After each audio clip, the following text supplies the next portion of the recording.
You've played Minecraft before, surely. That game has got 200 million people playing it.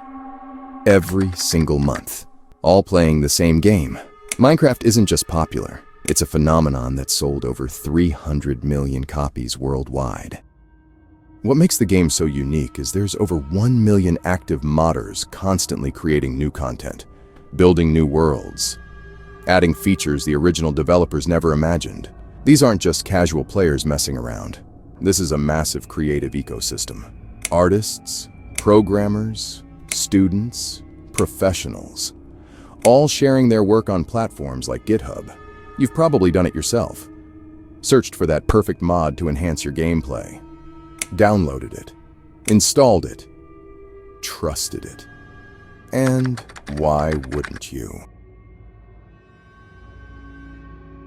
But here's what most players don't think about. When you install a mod, you're essentially giving it deep access to your system. These aren't simple texture packs. They're code that runs alongside your game. Code that can see your files, access your data. Someone looked to take advantage of it. Someone with very different intentions. They saw an opportunity.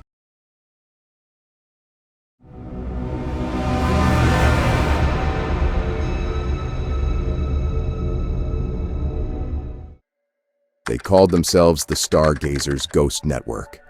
This was a business, a criminal enterprise that had figured out something most cybercriminals never do: scale. They built what's called distribution as a service. Think of it like renting out malware infrastructure. Other criminals could pay them to spread their malicious software using the Ghost Network's proven methods. Before we get into the Minecraft attacks, they were caught doing something else just as deceitful. And what was that, you might ask? Well, it was faking it on GitHub. They had over 3,000 fake GitHub accounts, all carefully crafted to look legitimate. Complete with realistic usernames, profile pictures, commit histories. You see a repository with hundreds of stars, dozens of forks, active contributors. Your brain automatically thinks it's got to be legit. By the following year, they'd already made over $100,000 in profits. Their client list included some nasty pieces of work: Atlantida Stealer, Rhodomanthes, malware that could empty your bank account in minutes. Their success rate was staggering. Over 17,000 systems infected with their Godot-based malware by the end of that year. But you see, this was only the start of their operation. For some reason, they had their eyes on the Minecraft modding community very carefully.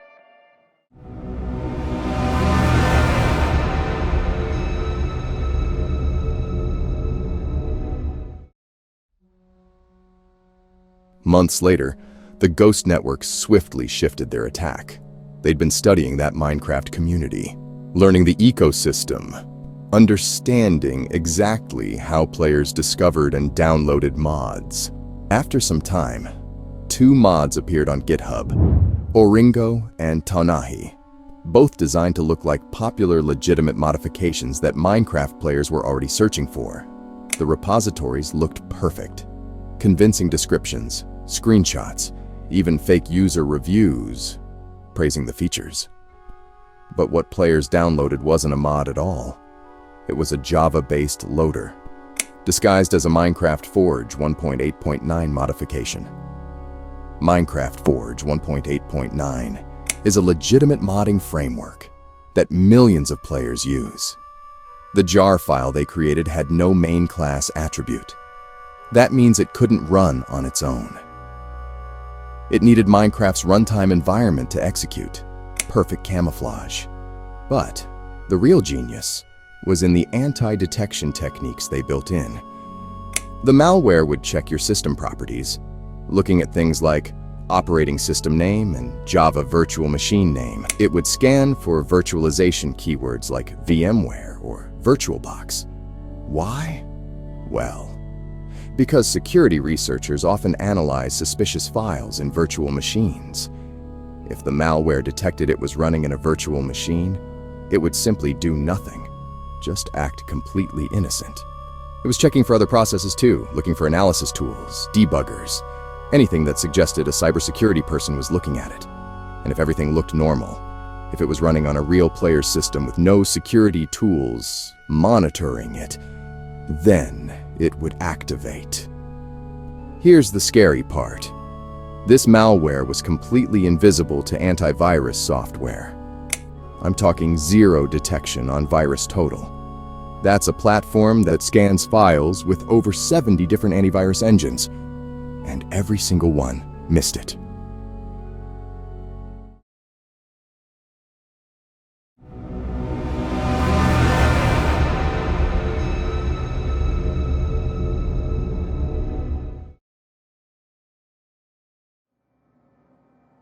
You download it, install it, launch Minecraft, and that's when the infection begins. Remember that Java loader I mentioned? Once it confirms you're not a researcher analyzing it in a virtual machine, it gets to work. First, it reaches out to Pastebin. That's a text-sharing website, but the Ghost network was using it as command and control infrastructure. They'd embed base 64 encoded URLs in seemingly innocent Pastebin posts. The malware would decode these URLs and fetch its next stage. That Pastebin link? It had over 1,500 hits. That's 1,500 players who'd unknowingly downloaded and activated this malware. The second stage was where things got specifically targeted. This was a Java stealer built with classes called bycall, start, and SSH access, and it knew exactly what it was looking for. It looked for Minecraft launchers. Feather, Lunar, Essential to be exact. These are popular third-party launchers that enhance the Minecraft experience, but they also store something valuable: authentication tokens. Those tokens are keys to your Minecraft account. The stealer would hunt through your system, find these launchers, and extract those tokens. Then it would send everything back to the attackers via HTTP post requests. Your Minecraft account, gone instantly. But the Ghost network wasn't done with you yet. Alright, enter stage 3, a .NET-based stealer they called 44 Caliber. This wasn't just about your Minecraft account anymore, no. This was about everything on your computer.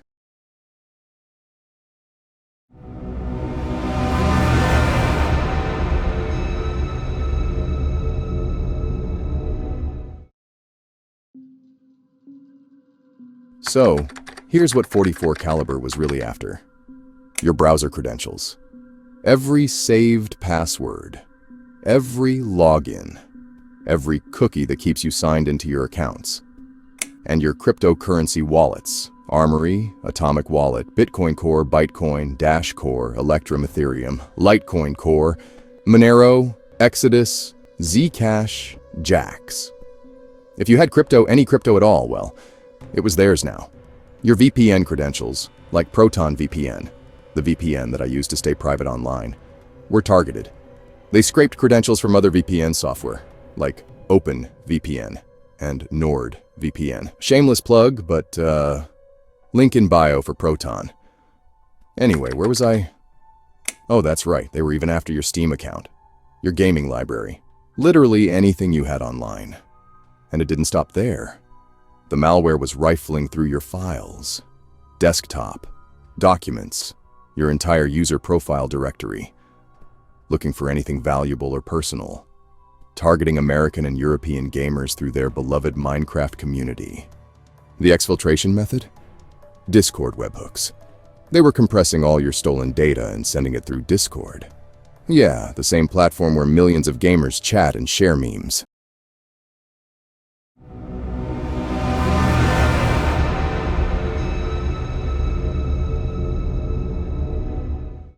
One thing that never surprises me about hackers, they always leave traces. So, weeks later, 2 cybersecurity researchers from Check Point were figuring it all out. It was obfuscated, of course, but after a bit of reverse engineering, they found the multi-stage infection chain. The Java loader reaching out to Pastebin, the stealer targeting Minecraft credentials, the final .NET payload called 44 Caliber. As researchers started analyzing this malware, they found who was really behind it. Comments in the code, written in Russian, commit timestamps, all in UTC +3, Moscow time.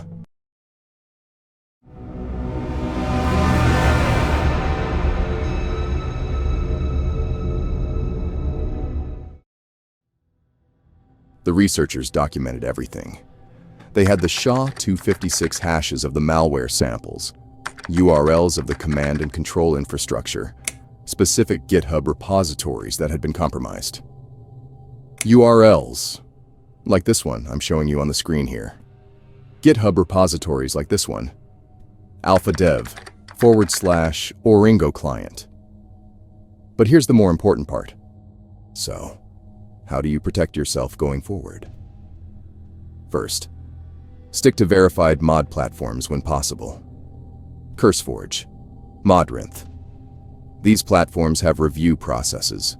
They're not perfect, but they're a hell of a lot safer than random mods.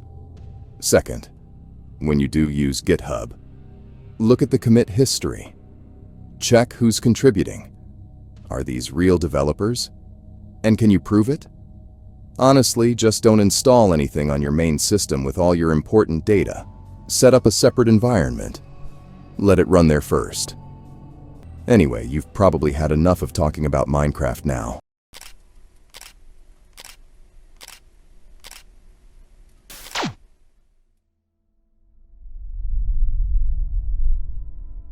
You probably don't think about file transfers much. But every day, thousands of companies rely on CrushFTP servers to move their data safely. These systems handle FTP, SFTP, and HTTP transfers for organizations worldwide. File transfer isn't glamorous work. It's the plumbing of modern business. Companies send contracts, financial records, and sensitive documents through these servers constantly. And that's exactly why attackers want them. Managed file transfer solutions became high-value targets for data theft campaigns in recent years. When you control the pipe, you control everything flowing through it. Zero-day vulnerabilities are invisible weapons in this war. Nobody sees them coming. CVE 2025-54309 was one of these weapons.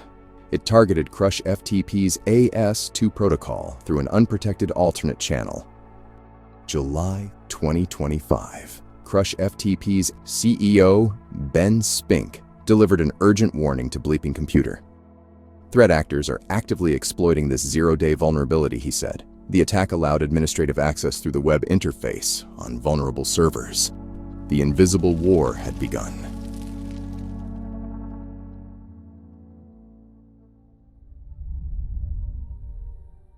Sometimes the best protection comes from pure accident. On July 1st, CrushFTP released versions 10.8.5 and 11.3.4_23. The company was hunting a different bug entirely, chasing down an AS2 protocol issue that was causing problems with HTTP transfers. Ben Spink later explained what happened. A prior fix by chance happened to block this vulnerability too, he said. But the prior fix was targeting a different issue and turning off some rarely used feature by default. When the developers tweaked this rarely used feature, they accidentally sealed off CVE 2025-54309. Nobody knew they'd just blocked a zero-day vulnerability. Not the developers. Not the security team. Certainly not the attackers who were already studying CrushFTP's code. The fix was invisible protection. Servers running builds from before July 1st remained vulnerable. But anyone who updated after that date was suddenly safe from an attack they didn't even know existed. Protection and vulnerability, separated by a single update. The irony was about to become dangerous.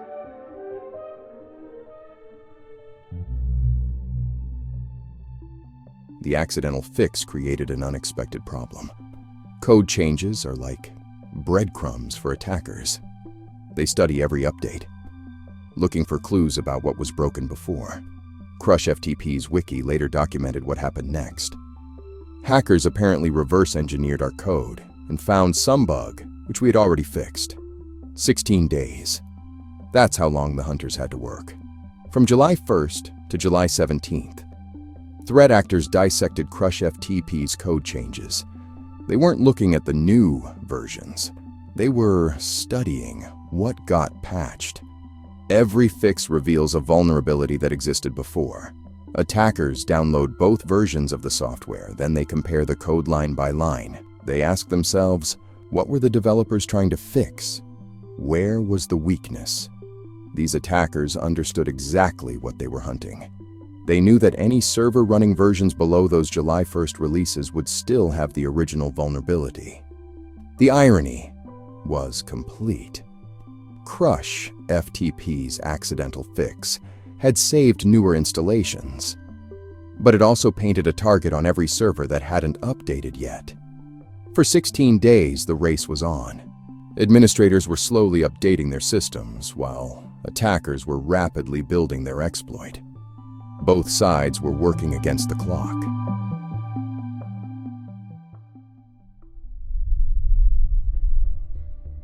July 17th arrived like any other night. System administrators logged off their workstations, and server rooms hummed quietly in the darkness. Most IT teams were home, asleep. The attack came through the HTTP and HTTPS web interface. Rapid7 identified this as the critical entry point, noting that the vulnerability allowed unauthenticated remote access to the web interface through these protocols. You didn't need credentials, and you didn't need insider access. The flaw in the AS2 protocol handling meant attackers could walk straight through the front door. Improper validation had created a pathway that shouldn't have existed. This was privilege escalation at its most dangerous.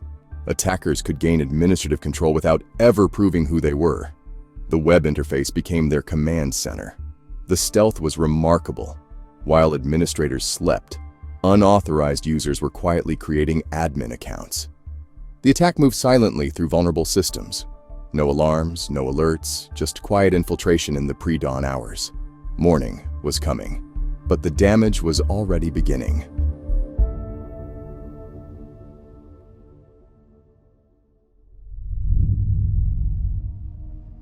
July 18th, 9 a.m. Central Standard Time. That's when everything changed. Bleeping Computer reported the exact moment, stating that threat actors were first detected exploiting the vulnerability on July 18th at 9 a.m. CST. The attacks that had started in darkness were finally visible. Security teams were logging in to find evidence of unauthorized access, discovering admin accounts that shouldn't exist and user files that had been modified. Ben Spink was already on the phone with reporters. The CEO knew his company was facing a crisis. Active exploitation meant this wasn't theoretical anymore. Real servers were compromised, and real data was at risk. Rapid7 rushed out their assessment. They called CVE 2025-54309 was one of these weapons. A new critical vulnerability affecting versions below 10.8.5 and 11.3.4, _23 across all platforms. Windows, Linux, Mac OS. Every platform running older versions was vulnerable. The detection timeline told the whole story. Attacks began July 17th in the early morning hours. Detection came July 18th at 9 a.m. The attackers had nearly a full day of undetected access before anyone knew what was happening. Those vulnerable servers were no longer just potential targets. They were active crime scenes.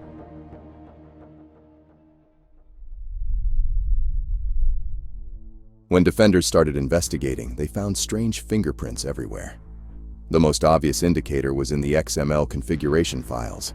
These showed abnormal last logins fields that didn't match normal user behavior.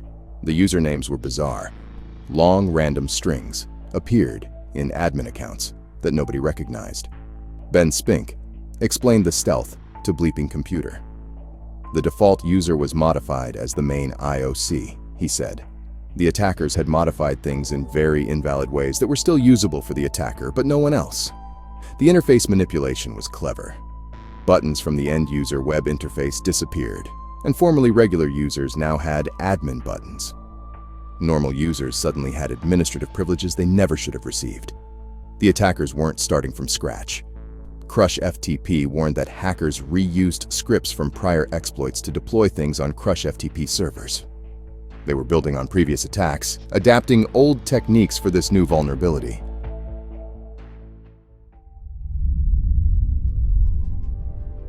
The response came in waves.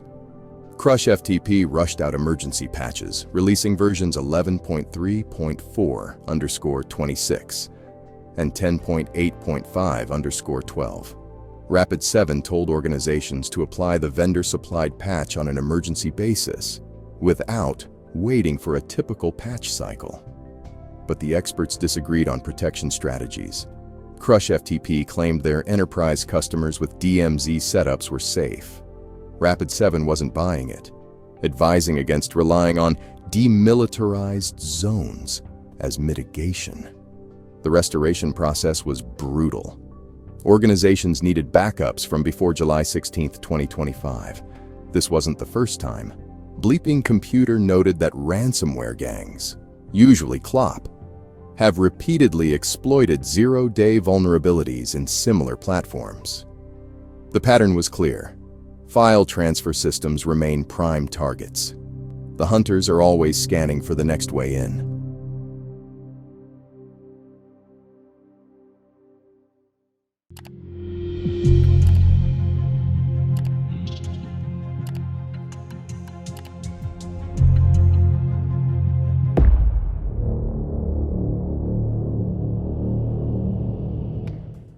So, someone calling themselves Kyber Phantom started hunting major telecom companies in April 2023, and honestly, they didn't stop until December 2024. You probably use services from their targets every day. Companies like AT&T, Verizon, at least 10 major tech and telecom companies found themselves in the crosshairs. The weapon was SSH Brute. This tool systematically targets SSH servers to guess login credentials.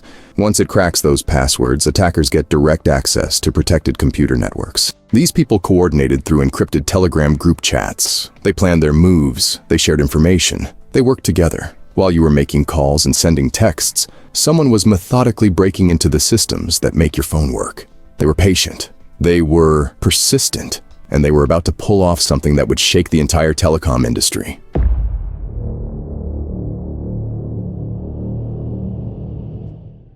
The Department of Justice would later describe exactly how this worked. SSH Brute to obtain login credentials for the organization's protected computer networks. Think about what that really means. SSH Brute doesn't just randomly attack systems.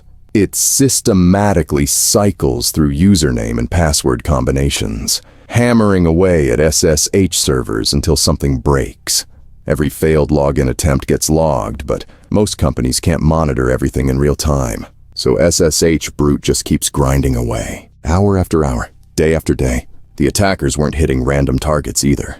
They focused their firepower on AT&T and Verizon, the companies that handle your calls, your texts, your internet traffic. While you were scrolling through your phone, they were breaking down the doors to the networks that make it all possible. The Telegram chats revealed how coordinated this really was. The conspirators, as the documents show, communicated via Telegram group chats to discuss gaining unauthorized access. They weren't just sharing tips. They were planning specific attacks. They'd share which systems looked vulnerable, which login attempts were working, which companies had weak defenses. And when they got inside, they didn't just steal data and disappear. They made demands, extortion payments reaching up to $1 million from individual victims. Pay us or we leak everything. Pay us or we crash your systems. Month after month, from April 2023 through December 2024, the attacks continued. SSH Brute kept hammering away at login screens. The Telegram chats kept buzzing with new targets. The attackers had found something that worked,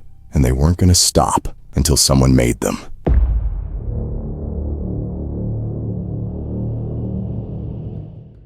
Then everything changed in mid-2024. The attacks weren't just targeting individual companies anymore. They'd found something bigger. Snowflake, a cloud data platform that stores information for hundreds of companies. Once you're inside Snowflake, you're not just hitting one target. You're hitting everyone who uses their services. Over 165 organizations got compromised through Snowflake breaches. Think about that scope. One vulnerability, one way in.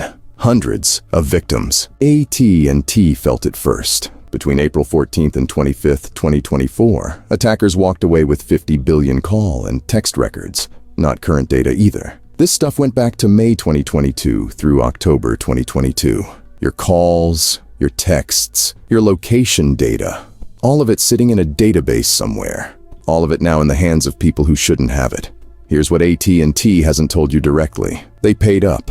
Around mid-May 2024, AT&T sent cryptocurrency to make this go away. Even the giants were capitulating to these demands. Ticketmaster got hit harder. From April 2nd through May 18th, 2024, attackers compromised 560 million user accounts, names, addresses, payment information, everything you've ever entered to buy concert tickets. Shiny hunters put that data up for sale on dark web forums. Price tag? $500,000 for the entire data set. Your personal information being auctioned off like it's nothing. The Department of Justice would later reveal what made all this possible. Accounts not protected by MFA were compromised. Multi-factor authentication. That extra step when you log in. The text message code. The Authenticator app. The thing most people skip because it's annoying. That missing step gave attackers the keys to everything. No SSH brute grinding needed. Just stolen passwords and accounts with no second layer of protection. While companies scrambled to understand what happened. The attackers were already moving to their next targets.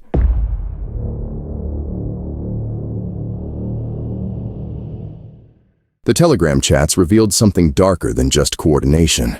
These weren't just planning sessions. They were actively transferring stolen credentials between attackers. You steal from one company. I'll use those credentials somewhere else. We share the access. We multiply the damage. But they weren't just breaking in and stealing files. They developed a two-step extortion model that squeezed victims twice. First payment. Decrypt your data so you can use it again. Second payment. We won't leak it. Publicly. Two separate ransom demands. Double the revenue from every successful attack. They didn't just rely on SSH brute either. The attackers deployed info-stealer malware targeting. Employee credentials. Your company's IT staff gets infected. Their login information gets harvested. Now the attackers have legitimate access paths. While this network kept expanding, law enforcement started making moves. May 2024. John Aaron Binns gets arrested in Turkey. He'd been connected to earlier T-Mobile breaches and was actively involved in the Snowflake activities. One piece of the puzzle removed from the board. October 2024. Connor Riley Muka gets arrested in Canada. Another key player pulled out of the operation. The network was shrinking, but the demands kept coming. $500,000 to withhold 358 gigabytes of stolen data from one victim. Specific amounts. Specific data volumes. They knew exactly what they had and exactly what it was worth. The arrests weren't random either. Each one gave investigators more information about how the network operated. More Telegram chat logs, more credential sharing patterns, more connections to trace. Someone calling themselves Kyber Phantom was still out there, still coordinating attacks, still using SSH brute to hammer away at new targets. But the net was closing, and when it finally snapped shut, the identity behind that username would shock everyone who thought they understood this case.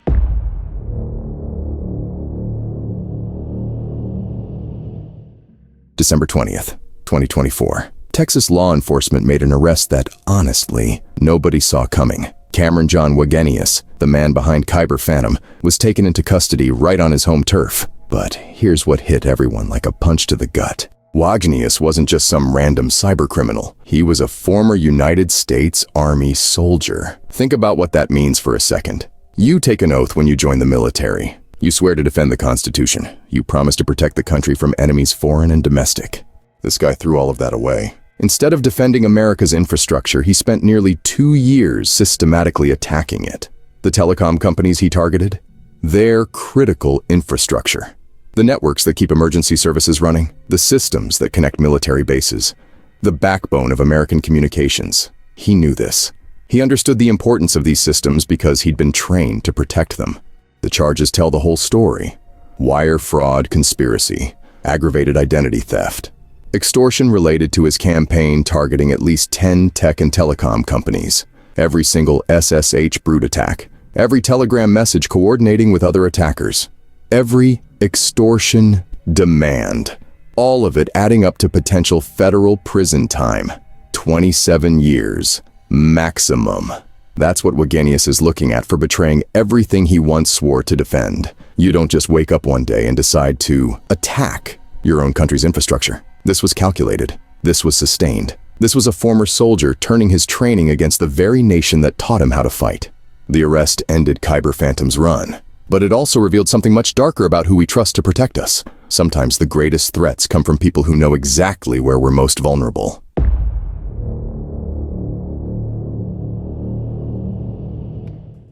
February 2025. Wagenius walked into court and pleaded guilty to hacking AT&T and Verizon. No fighting the charges. No claiming innocence. Just accepting full responsibility for targeting critical telecommunications infrastructure. On July 15, 2025, there was another court appearance and another guilty plea. This time for wire fraud, conspiracy, and extortion charges. The Department of Justice unsealed comprehensive indictments that laid out the full scope of his campaign. While Wagenius was entering guilty pleas, prosecutors started going after the money. Asset seizure efforts targeted cryptocurrency ransom payments. They wanted to recover every single Bitcoin that victims had handed over. The legal proceedings revealed connections to the broader network. Binz and Muka weren't just getting slapped on the wrist. They're facing potential sentences of up to 60 years for their roles in the extensive Snowflake breaches. 60 years. That's what happens when you systematically attack hundreds of organizations and extort millions from victims. Speaking of millions, the DOJ revealed the true financial scope. At least $2.5 million in extortion payments extracted from victims across the coordinated campaign. That's just what they could trace, just what they could prove in court. The real number is probably higher. The guilty pleas kept the legal machinery moving. No lengthy trials, no years of appeals, just accountability delivered through the federal court system.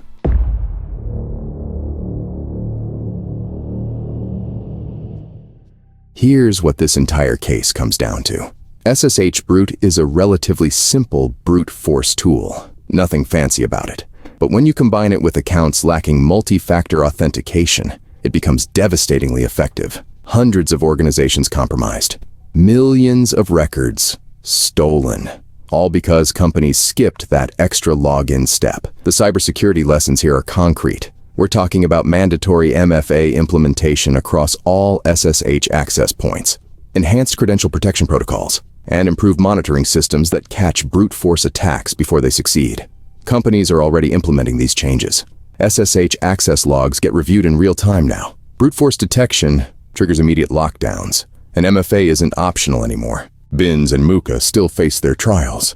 The potential 60-year sentences send a clear message to anyone thinking about coordinating similar attacks. October 6th, 2025. The courtroom will deliver final judgment on a former soldier who chose to attack the very infrastructure he once swore to defend.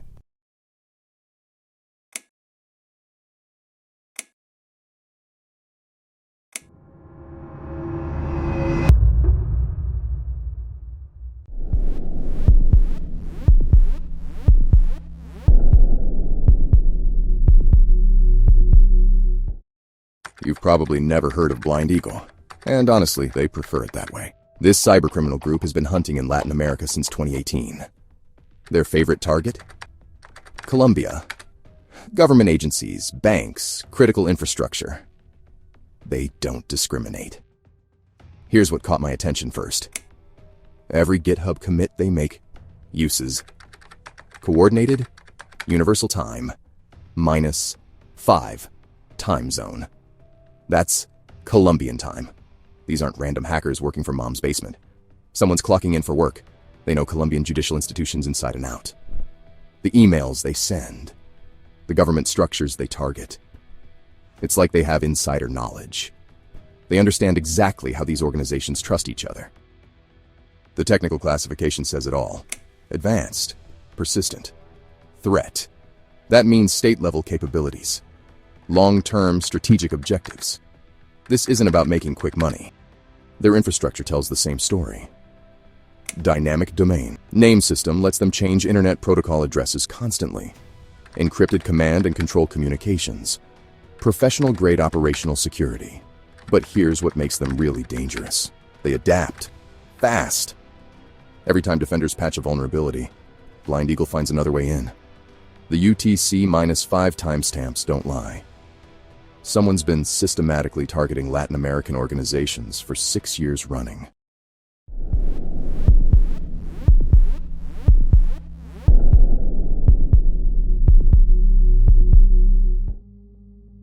They perfected their attack method through careful study of Colombian trust relationships, spear phishing emails that look completely legitimate. The file names are what get people. Juzgados de Ejecución de Sentencias de Bogotá. Execution of Sentences, Courts of Bogotá. You work in Colombian government? You see that subject line? You click. But here's the twisted part. Their weapon of choice is completely legal software, Remco's RAT. Breaking Security markets it as legitimate remote administration software. IT departments can use it to manage computers remotely. Nothing illegal about buying it, installing it, using it. Blind Eagle just uses it differently. Once Remco's infects a system, they own everything. Keylogging captures every password you type. Screenshots show them exactly what you're looking at. Audio recording turns your microphone into their surveillance device. Password theft gives them access to everything you've saved. The technical execution is where you see their skill level. They manipulate Windows registry keys for persistence. Your computer restarts. Their access remains. User account control bypass gives them administrator privileges without you knowing. Process injection is their masterpiece. They embed malicious code directly into legitimate Windows processes. Your antivirus sees normal system activity. Meanwhile, they're stealing everything. The malware hides inside processes you trust. It communicates through channels. Your security tools can't monitor. You're compromised, but every indicator says your system is clean. That's the genius of using legitimate software as a weapon. The tools aren't malicious. The intent is.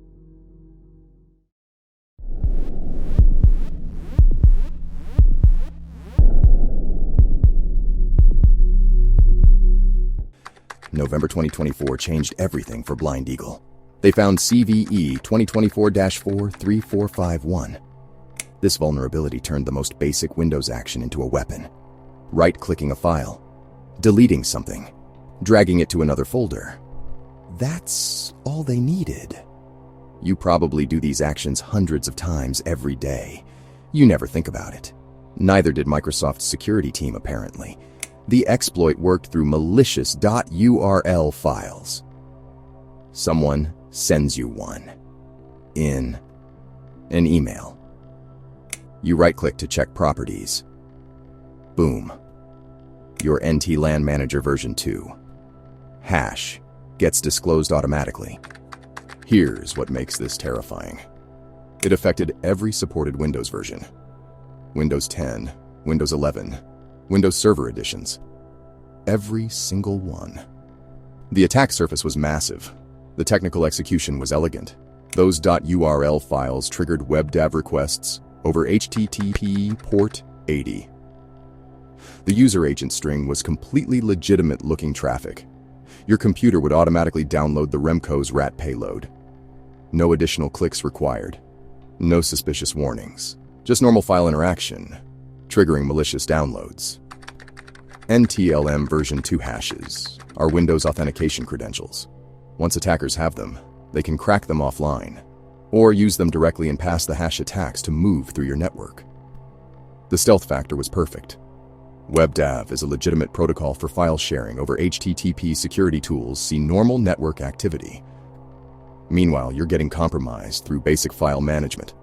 Everyone right-clicks files. IT administrators, government workers, bank employees.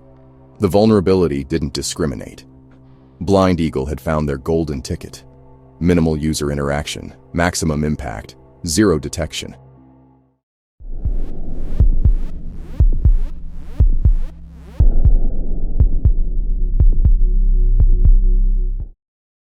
Microsoft finally responded.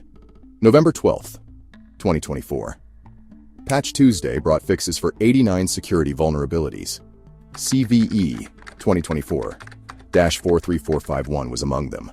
Common vulnerability scoring system rating of 6.5 for active exploitation. The right-click vulnerability was officially dead. Most cybercriminal groups would move on. Find a different target. Look for easier victims. Blind Eagle adapted within hours. They developed WebDAV-based variants of those malicious .url files. The patch killed the automatic exploitation, but WebDAV protocol abuse still worked. They just needed users to click manually now. The technical shift was remarkable. They went from fully automated to semi-automated attack methods.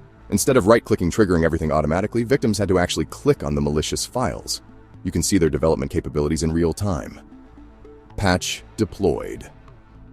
Tuesday morning. New variants circulating Tuesday evening. The payload delivery requests kept working, even on patched systems. The WebDAV protocol gave them persistent access channels that Microsoft couldn't simply patch away. Patches don't end threats. Advanced threat actors adapt faster than most organizations can deploy fixes. CVSS ratings help prioritize which patches to install first. But by the time you're reading CVSS scores, groups like Blind Eagle are already developing countermeasures. They adapt, and they do it faster than you think.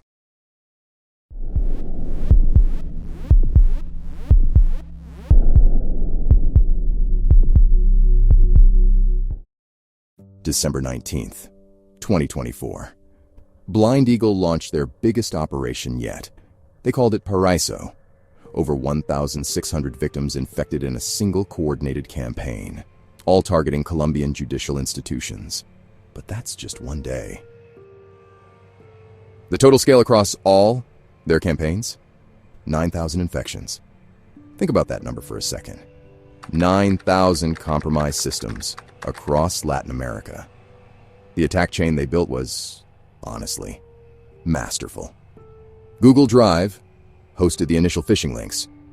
People trust Google, right? They click Google Drive links without thinking twice. The spear phishing emails got even more specific. You can see the file name I'm showing you on screen. Notification of hearing for sample. Collection. Involving the accused. You work in the Colombian judicial system, you see that file name, you assume it's legitimate work. Here's where their technical evolution really shows. They moved beyond simple Remco's deployment. HeartCrypt Packer as a service obfuscated their malware code. We're talking commercial-grade obfuscation that compresses and encrypts code to evade antivirus detection. GitHub and Bitbucket delivered the final stage malware payloads. More trusted platforms, more ways to fly under the security radar. The .NET RAT injection targeted CSC.exe processes specifically. That's the C# compiler service, a completely legitimate Windows process. Your security tools?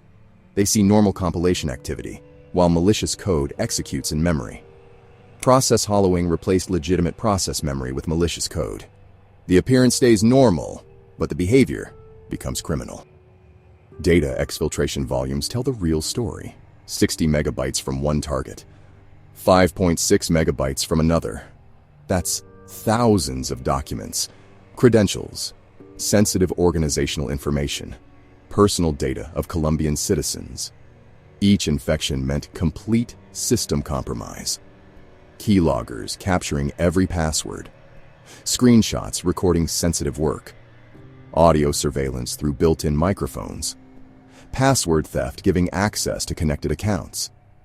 The multi-stage attack chain distributed detection risk across multiple platforms. Google Drive for initial access, GitHub for payload delivery, Bitbucket for backup hosting, dynamic DNS for command and control. They turned trusted internet infrastructure into their weapon delivery system. The very platforms that enable modern digital collaboration became their attack vectors. December 19th, 2024 wasn't just another campaign. It was Blind Eagle proving they could operate at scale while maintaining stealth across thousands of simultaneous infections.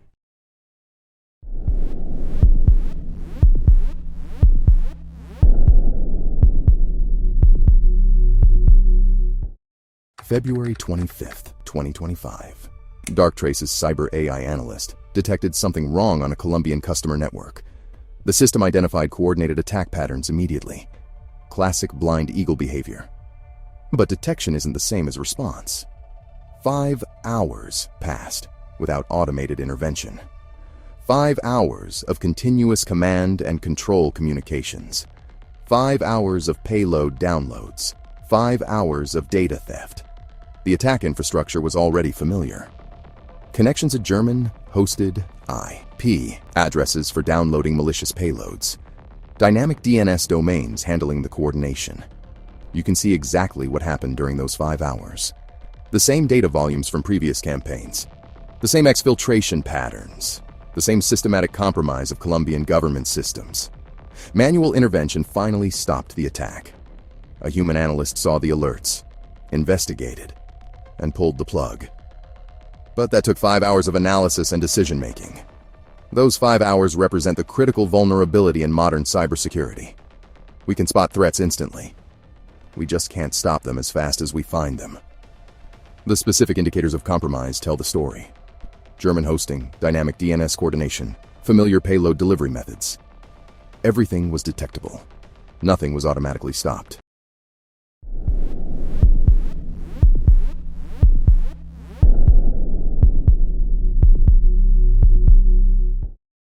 Blind Eagle didn't disappear after the February detection. They're still active. New dynamic DNS domains keep appearing. You can see the fresh infrastructure I'm showing you here. Fresh infrastructure. Same operational patterns. The legitimate platform abuse gives them a massive advantage. Security tools rarely block connections to trusted services. Your firewall won't stop GitHub downloads. Your email filter won't flag Google Drive links. The technical innovation package they've assembled is what makes them persistently dangerous. They didn't just find one vulnerability and exploit it. They built a complete attack ecosystem. This isn't a group that gets stopped by security updates. They have development capabilities that ensure continued operation regardless of defensive measures. The UTC-5 timestamps still appear in their latest infrastructure changes. Someone's still clocking in for work, still systematically targeting Colombian institutions. They've turned cybersecurity into an endless game. The infrastructure keeps changing. The tactics keep evolving. But the targeting remains constant. Blind Eagle is still hunting.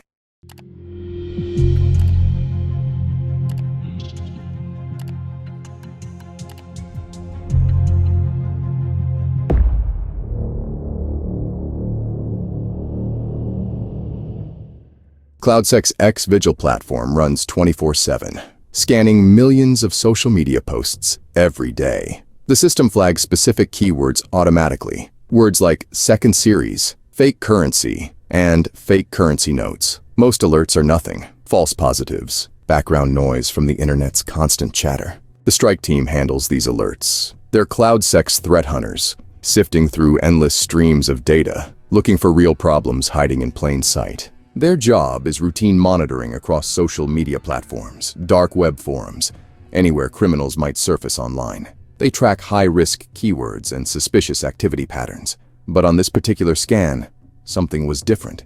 The algorithm caught something massive, a network of accounts, all using the same terminology, the same suspicious keywords appearing across multiple platforms simultaneously. What looked like routine threat intelligence work was about to expose something much bigger. A criminal operation that had been thriving right under everyone's noses. The strike team started digging deeper into the flagged content. They had no idea they were looking at just the surface of a counterfeit currency empire.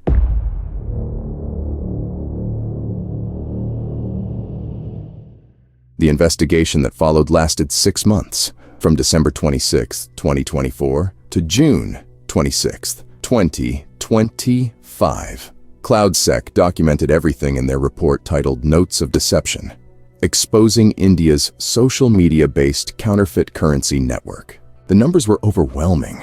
Over 4,500 posts promoting counterfeit currency. That's roughly 25 posts every single day for 6 months straight.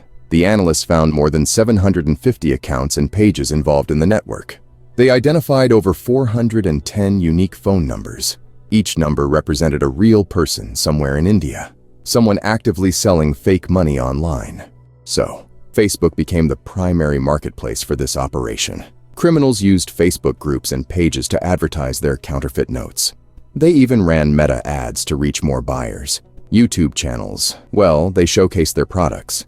And Instagram profiles displayed sample images. The platforms you see had no idea they were hosting this massive counterfeit currency operation. CloudSec's analysts, they worked through endless streams of data, identifying malicious content across multiple platforms simultaneously. Fake profiles were everywhere, and the same sellers maintained accounts on different platforms to maximize their reach.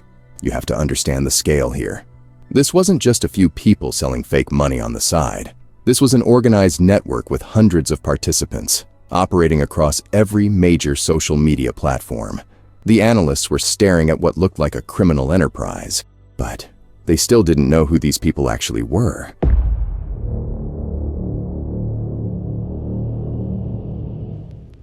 Those phone numbers, well, they weren't just numbers anymore. CloudSec's analysts started connecting them to real people using OSINT and WHOMINT techniques.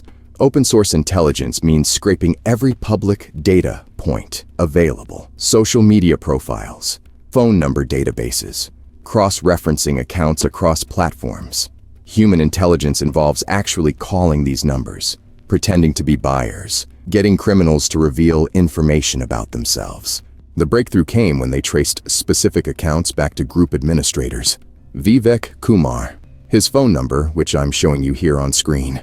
The analysts found his extended social media footprint across multiple platforms. They obtained his facial photograph from his profiles. Most importantly, they pinpointed his exact GPS coordinates. You can see them displayed here on the left and here on the right. Karan Pawar appeared next.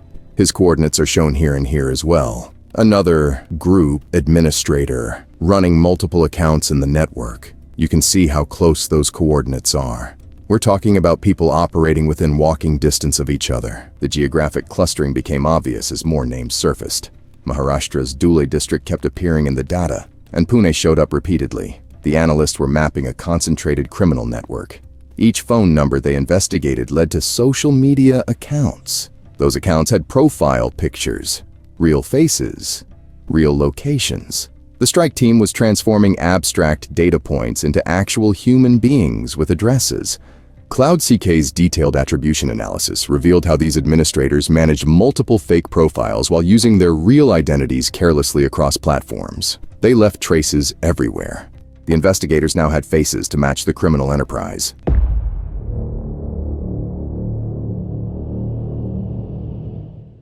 The network wasn't just selling regular fake money. These criminals had, really perfected their craft. They used specialized, prefabricated paper with actual security features, Mahatma Gandhi watermarks, green security threads embedded right into the material, the kind of details that fool casual inspection. But here's where it gets technical. They were selling Adobe Photoshop PSD files alongside the physical notes. Buyers could customize their own counterfeit currency using professional editing software. Think of it as a DIY counterfeiting kit. The sellers marketed their products as A1 quality. They specifically designed these notes to bypass standard detection methods. Large format, high-resolution printers produced bulk quantities with deceptive visual accuracy. CloudSec's analysts calculated the economic scale based on seller activity patterns. They identified over 350 distinct sellers from those phone numbers alone. Each seller moved at least 5 lakh rupees minimum over 6 months. Do the math. That's 17.5 crore in counterfeit currency circulation from this single network. The operation had reached industrial scale. These weren't amateur criminals printing money in their basement. They had supply chains, quality control, marketing strategies, customer service. Then the violence started appearing in the data. Sellers began exhibiting intimidating behavior during transactions. Some interactions escalated into robberies. Physical threats became common. Criminals claimed connections to organized crime networks. You're looking at buyers who thought they were getting a simple transaction. Instead, they walked into situations with armed criminals who might rob them after taking their money. The counterfeit currency network had evolved into something much more dangerous. What started as online fraud was becoming violent crime in the real world. CloudSec's investigation had uncovered a criminal empire that threatened India's financial system.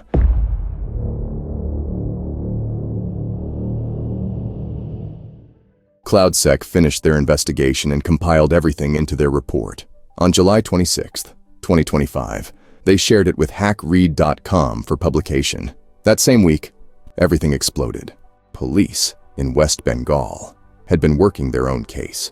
On July 20th, 2025, they raided locations in Sandeshkhali and seized 9 crore rupees in counterfeit currency. The notes looked exactly like what CloudSec had been tracking online. Then another West Bengal operation yielded 7 crore more in fake notes. Same quality, same production methods, same everything. You have to understand the timing here. CloudSec had spent 6 months documenting this network in cyberspace. While they were analyzing social media posts and tracing phone numbers, law enforcement was discovering the physical evidence. Neither side knew about the other's investigation. The Ministry of Home Affairs issued a high alert that same week in July 2025. They warned about nearly indistinguishable fake 500 rupee notes circulating across the country. Business Standard published the alert on July 27th, 2025. The Hindu ran their coverage on July 27th too. Their headline captured everything. The seizure of 9 crore in counterfeit currency in Sandeshkhali highlights the scale of the operation. So, CloudSec's analysts were reading news reports that, well, validated everything they'd found online. The geographic patterns they'd mapped, the production quality they'd documented, and the economic scale they'd calculated. It was all real. The network they'd been tracking through social media posts wasn't just selling fake money. They were actually flooding India's economy with counterfeit currency that even banking professionals couldn't easily detect. Police officers in West Bengal were holding stacks of the exact same notes that CloudSec had seen advertised on Facebook. Suddenly, the GPS coordinates pointing to Maharashtra made perfect sense as part of a much larger distribution network. 2 completely separate investigations had converged on the same criminal enterprise. One tracked it through cyberspace and the other found it in the real world. The timing wasn't just a coincidence. It was validation that CloudSec had uncovered something massive that was already causing havoc across India's financial system.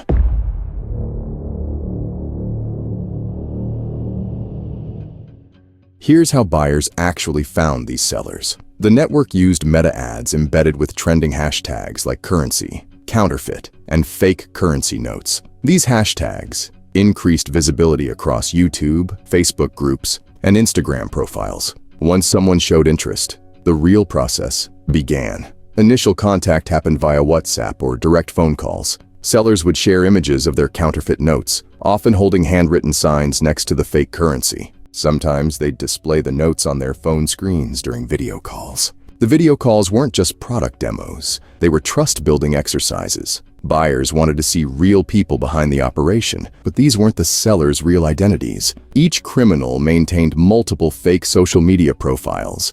They used pseudonyms across platforms, fraudulent identity cards when needed, and burner phone numbers to conceal their actual identities. The delivery methods varied by transaction size. Dead drops for smaller amounts, face-to-face handovers for bulk purchases, and courier services for distant buyers. Cash on delivery was standard, though some sellers required pre-booking amounts to secure orders. The platforms became unwitting accomplices in every step. Facebook hosted the ads. WhatsApp facilitated negotiations. Instagram showcased samples. And legitimate courier services delivered counterfeit currency without knowing what they were carrying. You could complete an entire transaction without ever knowing who you were actually dealing with.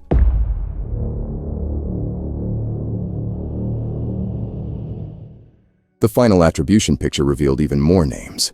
Nishant Chavare Sachin Diva, and additional criminals, all operating from the same geographic cluster. All roads led back to Jamadi village in Dhul district. That's where the coordination was happening. The GPS coordinates that CloudSec had traced pointed to this specific village where this entire operation was based. CloudSec shared their findings with law enforcement at both state and national levels.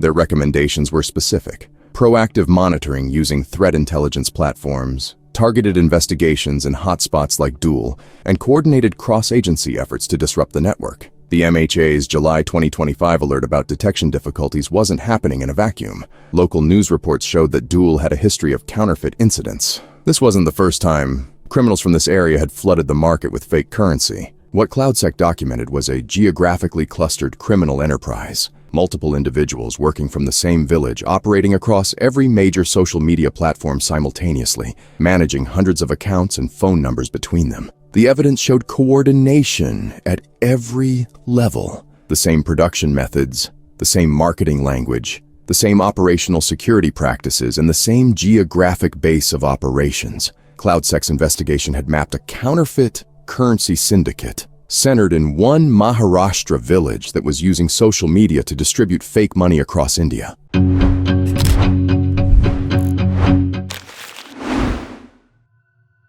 2024 changed everything about cyber warfare. Russia's war in Ukraine wasn't just happening on battlefields. It was happening in computer networks across Europe and North America. Every day, cyber spies were targeting Western governments, NATO member states, and anyone supporting Ukraine's defense. You probably store your most important data in the cloud. So do defense contractors, aerospace firms, and government agencies. That makes them perfect targets for intelligence gathering. Here's what makes modern cyber espionage so dangerous. Attackers don't break down digital doors anymore. They steal your legitimate keys. They buy stolen passwords from underground marketplaces like commodities. Then they use your own business tools against you. Think about it. If someone has your valid login credentials, they can access your Microsoft account, download your files, read your emails. To your security systems, they look like you. Intelligence agencies across Europe started noticing unusual patterns in 2024.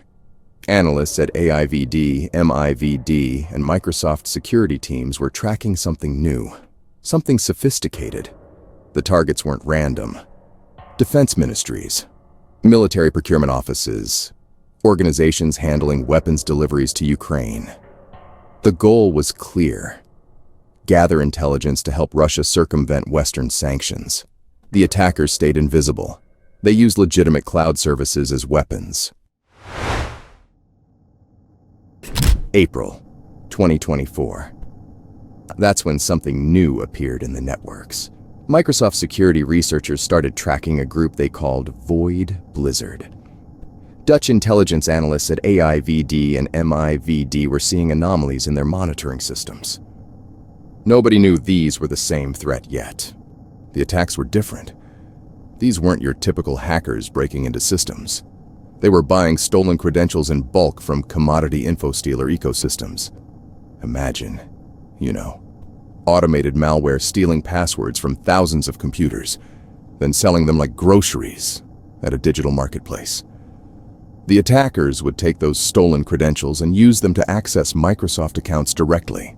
No hacking required. They looked like legitimate users to every security system. Here's what made them dangerous. They restricted themselves to Microsoft accounts only. No lateral movement to other systems. No obvious malware installations. Just quiet data collection through Exchange Online and Microsoft Graph APIs. Those are legitimate business tools that every organization uses. The attackers turned them into weapons for bulk data theft. They'd download emails, files, and Teams conversations using the company's own systems. Security analysts were following digital breadcrumbs, unusual login patterns, bulk API calls, geographic inconsistencies. But the attackers blended their activities with normal operations. Password spraying attacks hit defense ministries and contractors. Instead of trying many passwords on one account, they'd try the same password on hundreds of accounts. Fewer lockouts, less detection. The targets weren't random. Every compromise supported Russia's war effort in Ukraine. September 23rd, 2024. The Dutch police discovered something devastating. Nearly 65,000 employees had their personal information stolen. Work phone numbers, contact details, family connections. The attackers didn't break into the system. They walked right through the front door. This was a pass-the-cookie attack. Think of it like stealing someone's house key instead of breaking down the door. The attackers had stolen a session cookie from an employee's browser. That cookie was like a temporary pass that never expired when it should have. They used that stolen cookie to access the employee's Microsoft account without needing a username or password. No alarms went off. No security alerts triggered. The system thought it was the real employee logging in. Once inside, they accessed the global address list. That's essentially the organization's entire phone book. Names, roles, contact details, organizational structure, everything you'd need to map out who works where and how to reach them. The attackers downloaded all of it through legitimate APIs. They used the police department's own systems to steal from the police department. Bulk automated collection that looked like normal business operations. Imagine being a Dutch police officer and finding out criminals now have your personal phone number, your home address, your family's contact information. These weren't abstract data points. These were real people whose safety and privacy got violated. The attack bypassed every security measure the police had in place: multi-factor authentication, endpoint protection, network monitoring. None of it mattered when the attackers already had valid credentials. This wasn't just a data breach. This was a violation of institutional trust. October 2024. Ukrainian aviation organizations got hit. The same attackers who breached the Dutch police were now targeting Ukraine's aviation sector. These weren't random targets. Russian groups like Sandworm had attacked Ukrainian aviation before. This was strategic. Intelligence analysts started connecting the dots. The techniques matched. The timing aligned. Someone was systematically targeting everyone supporting Ukraine's defense. April 2025. The campaign escalated. Over 20 NGOs across Europe and the US received emails about the European Defense and Security Summit.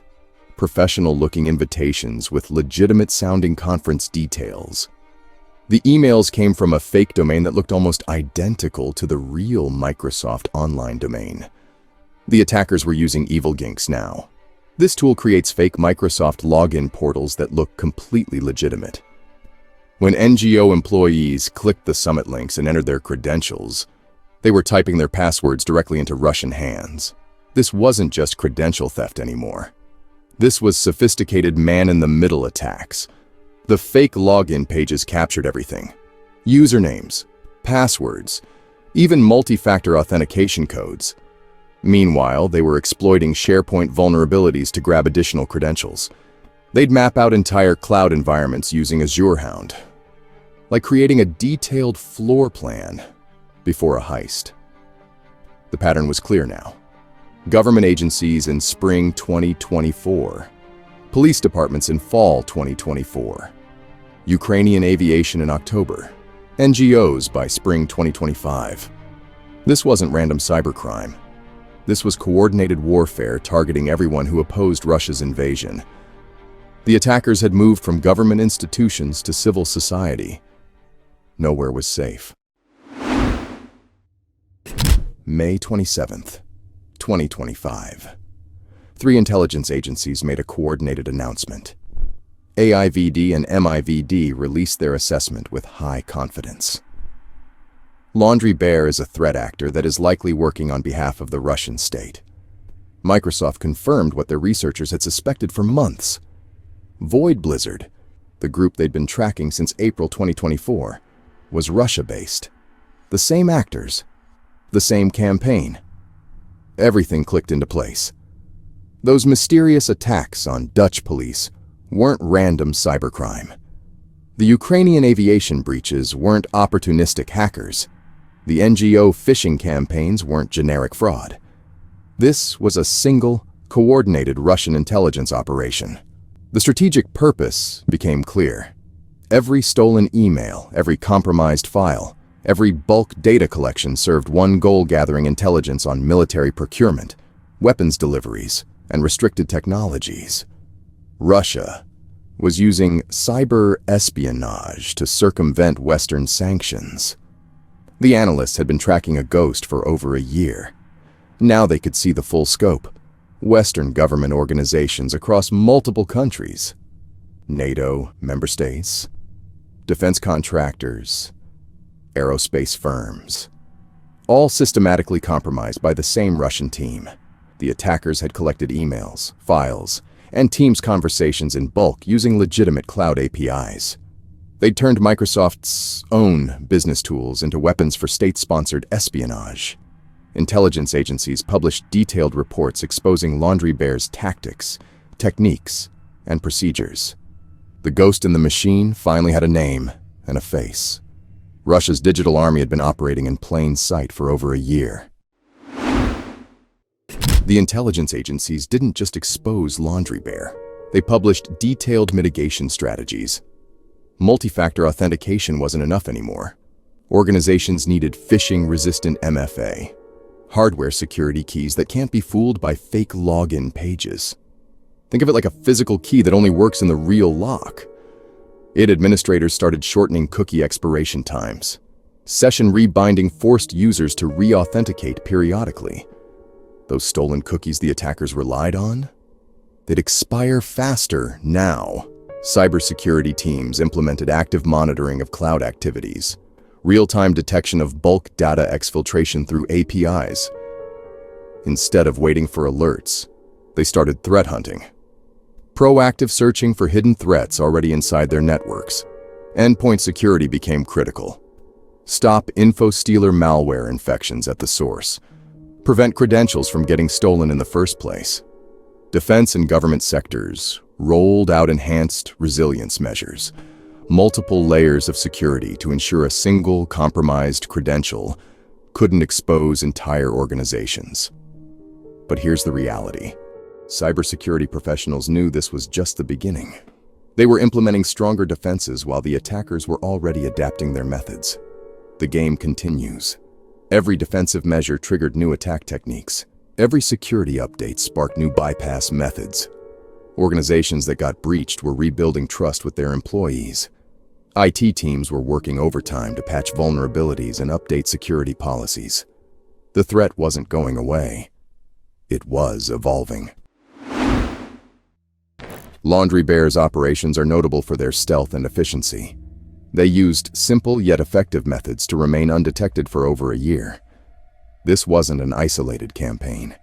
Intelligence analysts found similarities with APT-28, suggesting a coordinated Russian cyber effort. Multiple groups working toward the same strategic goals. The technological arms race is real now. Bulk data collection via automation highlights how cyber warfare has evolved. Attackers use legitimate business tools as weapons, while defenders scramble to detect abuse of their own systems. Democratic institutions face an uncomfortable truth. Their interconnected digital infrastructure creates attack surfaces that authoritarian regimes can exploit. Open societies become vulnerable precisely because they're open. State-sponsored actors aren't like criminal groups seeking immediate profit. They maintain long-term access for strategic intelligence collection. They adapt their methods as defenses improve. Civil society organizations remain attractive targets. NGOs, advocacy groups, and research institutions don't have government-level security budgets. They're easier to compromise and often handle sensitive information about democratic processes. Cybersecurity professionals, intelligence analysts, and affected organizations are adapting to a persistent threat landscape. The invisible war isn't ending, it's just getting started.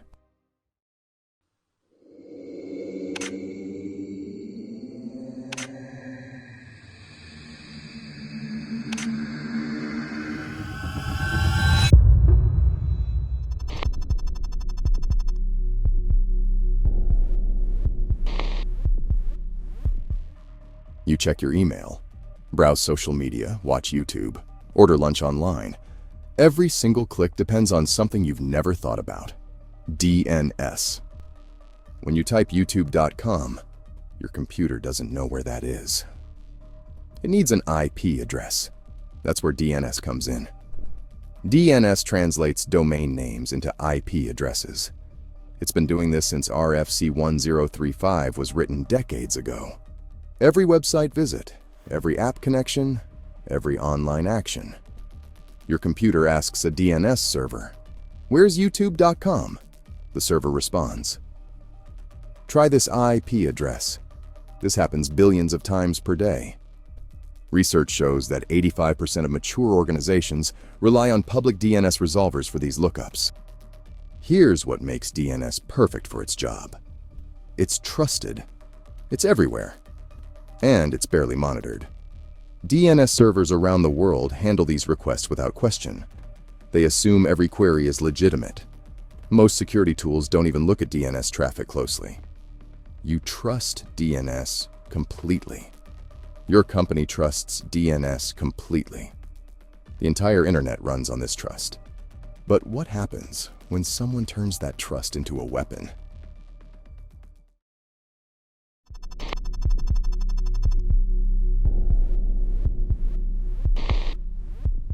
December 13th, 2020.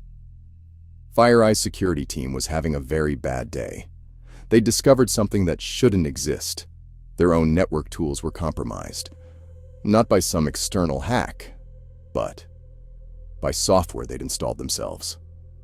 SolarWinds Orion, the network monitoring platform they trusted. The same platform used by 18,000 other organizations worldwide. Someone had poisoned the software updates. Every company that installed Orion between March and June 2020 got a bonus. Sunburst backdoor malware. The victim list read like a who's who of American power. Department of Homeland Security, Department of State, Microsoft, Cisco, all compromised through software they'd willingly installed. But here's where it gets interesting. Sunburst didn't just hide in their networks, it weaponized DNS queries. The malware created unique subdomains for each victim. It combined the infected computer's hostname with dates. Then it queried domains like the one I'm showing you on screen here. Each DNS query was a status report. The attackers knew exactly which systems they'd compromised, when they'd been compromised, and what they were running. The malware was patient. It waited up to 9 hours between DNS queries. No rushing, no noise. Just slow, methodical communication through the one protocol nobody watches closely. Sunburst used FNV1A 64-bit hashing combined with XOR operations to check running processes. If it detected security tools, it went dormant. If the coast was clear, it kept talking. All through DNS queries that looked completely normal.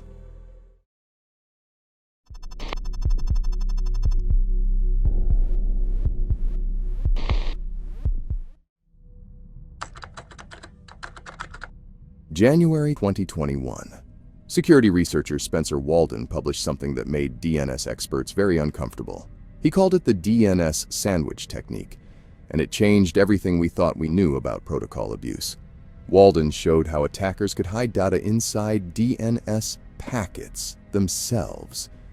Not in the domain names like Sunburst did, but inside the actual packet headers. Here's where it gets technical. Every DNS packet has reserved bits called Z bits, 3 of them. According to RFC1035, they must always be 0. Always. Attacker said, what if they weren't? They repurposed those Z bits as end-of-stream markers. Z equals 0 meant keep beaconing. Z equals 1 meant switch to HTTPS. It was simple state machine communication hidden in protocol fields, but that wasn't all. DNS packets also have Q-class fields, usually set to IN with value 1. Standard stuff. The attackers turned those into message sequence numbers. They incremented the Q-class field for each packet, turning DNS into a reliable data transfer protocol. Custom DNS libraries let them manipulate DNS packet header.z values directly. They could push up to 15 megabytes of data through UDP packets, all while looking like legitimate DNS traffic. The beauty was in the invisibility. Zeek logs only captured the last DNS question in each packet. Multiple questions? Invisible. Pre-Suricata 5.x tools missed it completely. They weren't designed to look for protocol field manipulation. Even when Suricata 5.x added support for logging multiple DNS questions, most organizations weren't ready. The detection rules didn't exist yet.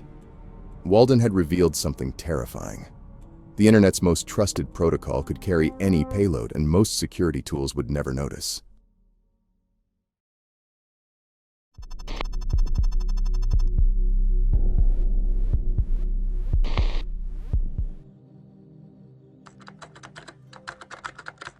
July 15th, 2025. Domain tools researchers were tracking something weird. Joker screenmate malware was spreading. Nothing special about that. Nuisanceware pops up constantly. But this one was different. It wasn't using traditional download methods.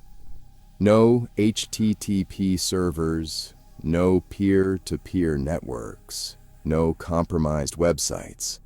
It was using DNS-TXT records. The researchers found the malware pulling data from subdomains like this chunk1 website, which I'm showing you here. Then chunk2. Then chunk3. Dozens of sequential subdomains. Each TXT record contained hexadecimal data. Exactly 255 bytes per record. That's the maximum size for DNS-TXT records. Here's what was happening. Someone had taken the Joker screenmate binary with the SHA-256 hash that you can see displayed here on screen.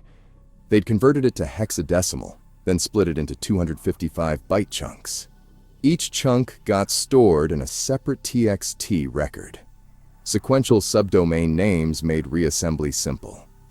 The infected machines would query this other chunk1 website, get back a TXT record full of hex data, then query chunk2, and get more hex data.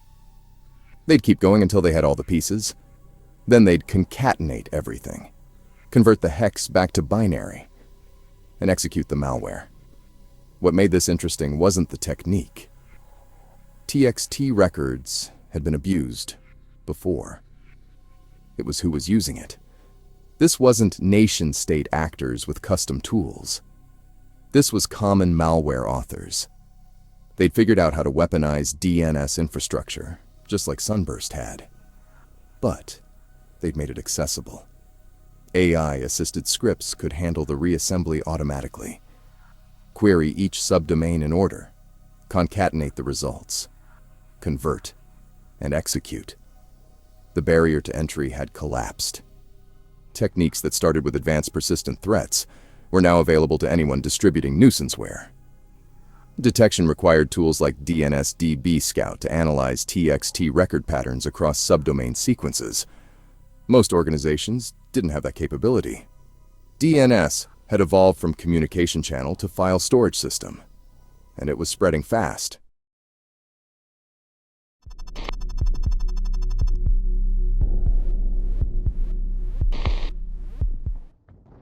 Three attacks, 3 years, 3 completely different approaches, but they all had one thing in common. Sunburst used domain generation algorithms. DNS Sandwich abused protocol headers, and Joker screenmate hijacked TXT records. Different techniques, same target. DNS. Here's why this matters. Every other attack vector has weaknesses. Email gets filtered. Web traffic gets inspected. Network connections get monitored. But DNS? DNS gets trusted. Your firewall doesn't question DNS queries. Your intrusion detection system barely logs them. Your network monitoring tools assume they're legitimate. Think about what we just saw. Nation-state actors spent months crafting patient, methodical queries through compromised SolarWinds software. Security researchers found ways to stuff data into protocol fields that weren't meant to carry data. And malware authors turned TXT records into file storage systems. Completely different skill levels, completely different goals. But they all figured out the same thing. DNS is everywhere. It's essential. And it's invisible. You can't block DNS without breaking the internet. You can't inspect every query without grinding networks to a halt. You can't treat DNS traffic as suspicious because everything depends on it. The attackers found the one protocol that security teams can't afford to break, the one service that has to keep working, no matter what. This isn't about protocol vulnerabilities or software bugs. This is about weaponizing trust itself. DNS was designed to be helpful, to answer questions without asking questions back, to provide service without suspicion. That helpful nature just became the internet's biggest blind spot.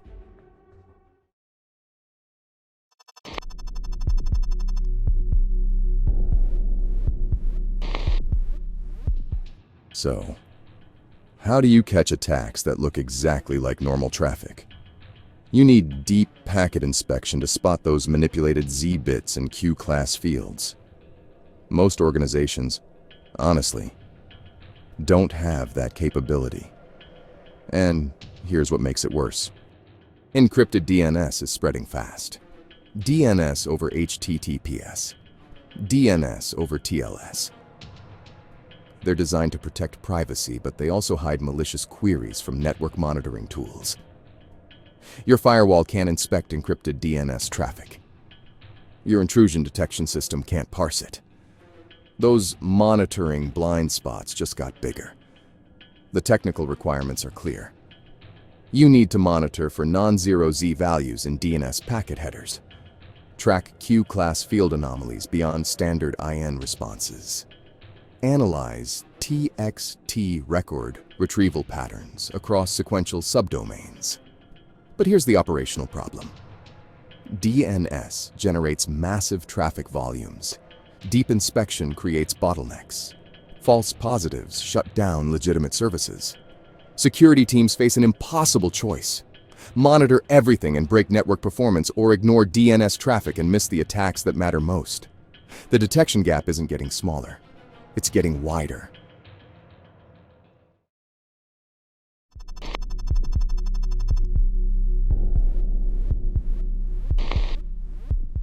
The solutions exist.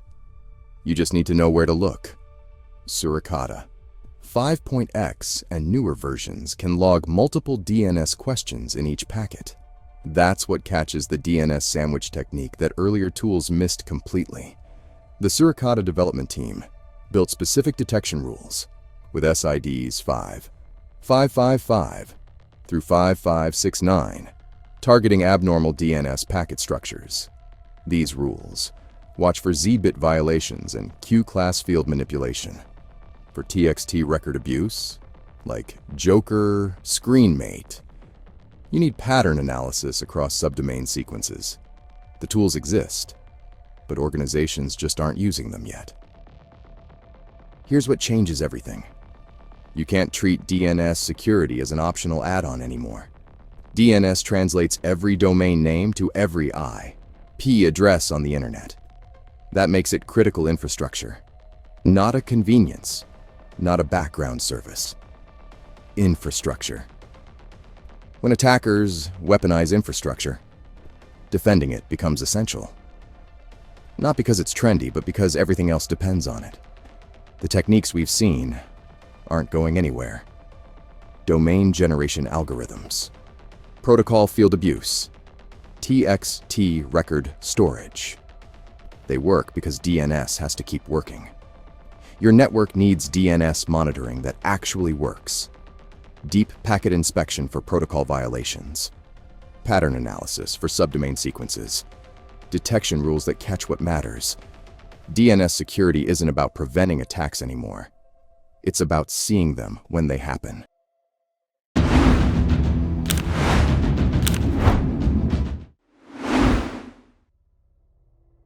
Early 2025. Iran and Israel are trading missiles and airstrikes. You've seen the headlines, you know the drill. But here's what most people miss. Modern warfare doesn't stop at physical attacks anymore. While jets screamed overhead and missiles found their targets, another battlefield was heating up. The internet, American infrastructure, your water systems, your power grids.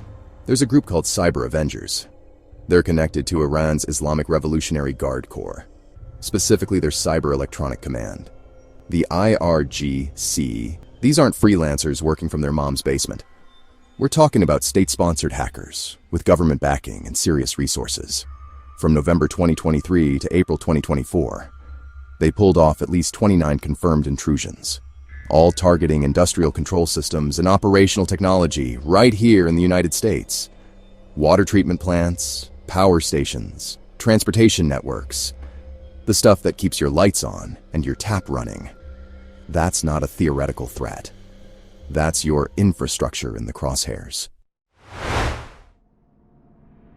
Back in 2020, a group calling itself CyberAv3ngers started making bold claims. They said they'd caused power outages across Israel, railway disruptions, and major infrastructure hits. Israeli officials looked into it, and they found technical faults, equipment failures, normal stuff that happens in complex systems. No malware, no indicators of compromise, nothing. The officials basically said, "Nice try," but this was just regular maintenance issues. Fast forward to September 2023. The group rebranded with a new name and new style. They became at CyberAv3ngers on Telegram. Notice the 3 replacing the E. Very 2000s hacker aesthetic. On September 15th, 2023, they registered a bunch of domains. CyberAv3ngers.com, .org, .net. All through Namecheap with privacy masking enabled so you couldn't see who actually owned them. These domains connected briefly to placeholder IP addresses. But here's the thing. They weren't really functional websites. They were symbols, digital flags planted in cyberspace. The domains served one purpose: narrative power. When you're trying to build a reputation as a serious threat, you need the infrastructure to back up your claims, even if it's mostly for show. This is where psychological operations meet actual cyber attacks. The question hanging over everything: were they still just talk? Or had they actually developed real capabilities? The 2020 claims were obviously false. But 3 years later, with new branding and new infrastructure, what had changed? October 8th, 2023. CyberAv3ngers made another big claim. They said they'd hacked the Dorad power station, one of Israel's largest private energy producers. Screenshots appeared on their Telegram channel showing internal systems and sensitive data. It looked convincing at first glance. But cybersecurity researchers at SecureList decided to dig deeper. What they found was embarrassing for the hackers.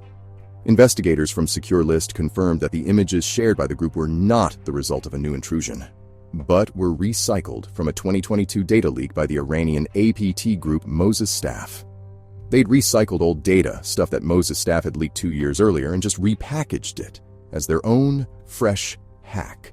The reality was much less impressive. CyberAv3ngers had conducted a DDoS attack on the Dorad website. That's it. They simply flooded the site with traffic until it went down temporarily. No actual penetration, no stolen data, no compromised power systems. But they didn't stop there. They started releasing altered Israeli security guidance documents. Same content, but with mocking titles and inflammatory language added. Social media for psychological warfare. Still not technically advanced, but getting better at the propaganda game. The question remained: when would they stop recycling old leaks and start producing new ones? November 25th, 2023. Municipal Water Authority of Aliquippa, Pennsylvania. This time, CyberAv3ngers weren't recycling old data or launching DDoS attacks. They'd found something real. Unitronics Programmable Logic Controllers, or PLCs, as they're called. These are the industrial computers that actually run water treatment systems. They control pumps, valves, chemical dosing, the stuff that makes your tap water safe to drink. The hackers exploited default credentials. Username, admin, password, 1, 2, 3, 4. Or sometimes just blank passwords entirely. It's a known vulnerability in water systems. Plant operators are supposed to change these defaults during setup, but across thousands of facilities, some don't.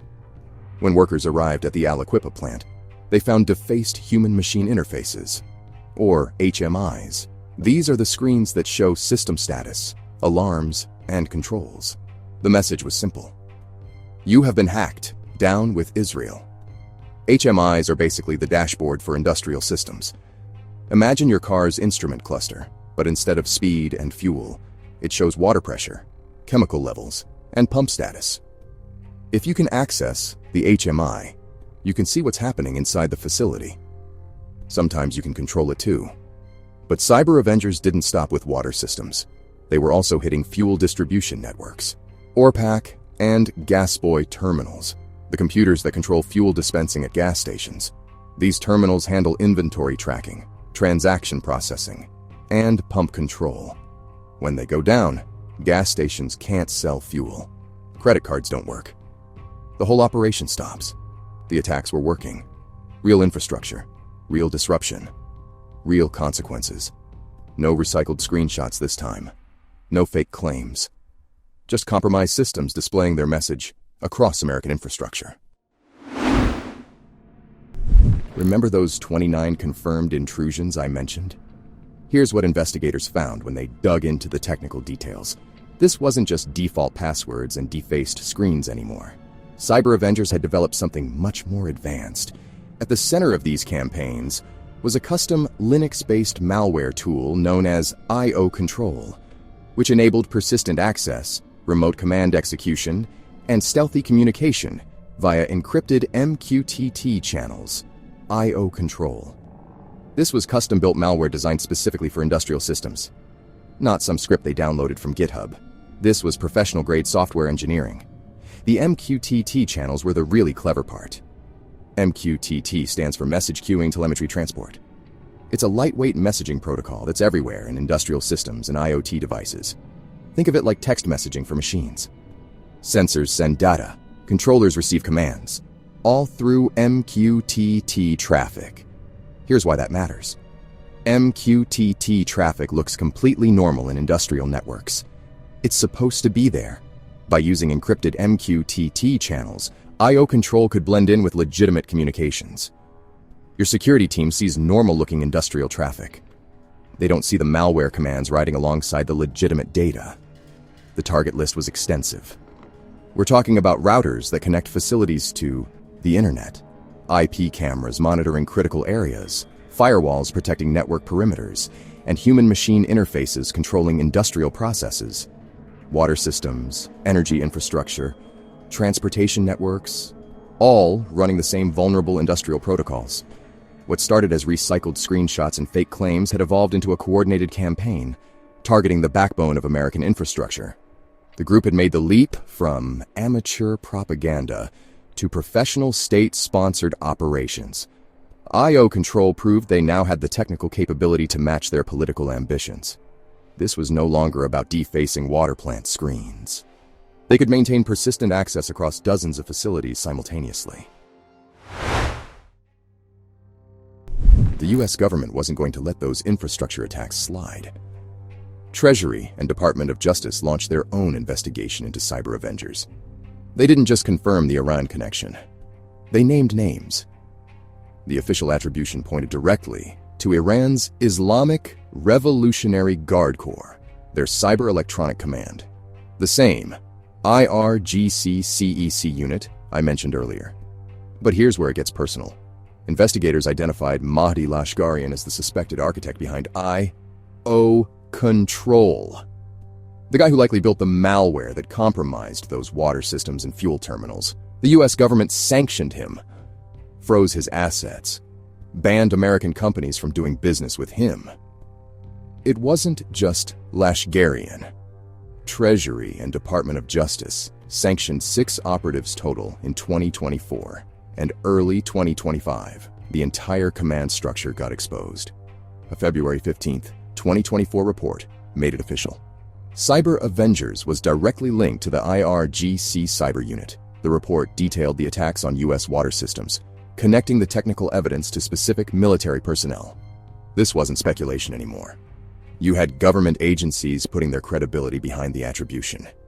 Names, faces, military units, the whole organizational chart. When the US government sanctions someone, it's not just symbolic. It's diplomatic escalation. You're basically declaring that person an enemy of the state. But sanctions only work if the target cares about accessing American markets. Iranian military hackers? They probably weren't planning any trips to Disney World anyway. The real question became, what happens when you personally identify state-sponsored hackers and make their names public? May 2025. Remember Mahdi Lashkarian? The I/O control architect who got sanctioned by the US government? Well, an Israeli group called We Red Evil's OG decided to make things personal. They claimed they'd breached Lashkarian's accounts, his email, social media, private communications, the whole package. On May 20th, 2025, We Red Evil's OG posted their findings on X. But this wasn't just a claim this time. They released actual email addresses, internal communications, personal information, a partial dox, but enough to expose the man behind the malware. This wasn't state-sponsored cyber warfare anymore. This was hackers targeting each other personally. Individual versus individual. You're watching the conflict escalate from infrastructure attacks to personal retaliation, from government sanctions to public doxing. The Iranians had targeted American water systems and fuel terminals. Now Israelis were targeting the specific people who built those attacks. We Red Evil's OG made their post public. Anyone could see Lashkarian's personal details, his communications, his digital footprint. The cyber war had become personal. And once it's personal, there's no going back to just targeting infrastructure. When you dox a state-sponsored hacker, you're not just embarrassing them. You're putting their family at risk, their associates, anyone connected to them. The May 2025 doxing marked a new phase, individual hackers hunting each other across the internet, personal vendettas playing out in public channels. This is what happens when cyber warfare stops being about politics and starts being about revenge.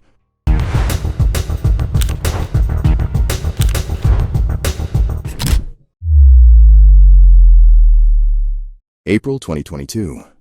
Cybersecurity researchers stumble across something they think they understand. Python-based malware called Androxgh0st. It targets Laravel web applications, hunts for one specific thing, the .env configuration files. You know those files. Every Laravel developer does. They're sitting there on web servers. Contains AWS credentials, Azure access keys, Google Cloud authentication tokens. The researchers think they've seen this before. Standard credential harvesting, web framework exploitation. Nothing they haven't dealt with. Androxgh0st crawls the internet, looks for exposed Laravel applications, grabs those .env files, steals cloud service credentials. Basic stuff, right? Here's what nobody realizes in April 2022. This isn't going to stay basic. What starts as simple Python scripts targeting Laravel frameworks will grow, expand, evolve into something much bigger. The .env files are just the beginning. Those cloud credentials are just the first step. We're watching the birth of something that will become massive, coordinated, far beyond anything these researchers imagine. But in April 2022, it's just Python malware hunting Laravel applications, simple credential theft targeting cloud service access. That's all anyone thinks it is. July 2023. Everything changes. Androxgh0st stops hunting random web applications, starts targeting something specific. Hong Kong hospitals. The attack comes through email. Malicious Excel file shown on screen. You can see the hash for yourself. MD5 hash is displayed on screen. Here's what catches the researchers' attention. The file name contains Mandarin characters. This isn't some script running automated scans anymore. Someone's crafting targeted attacks.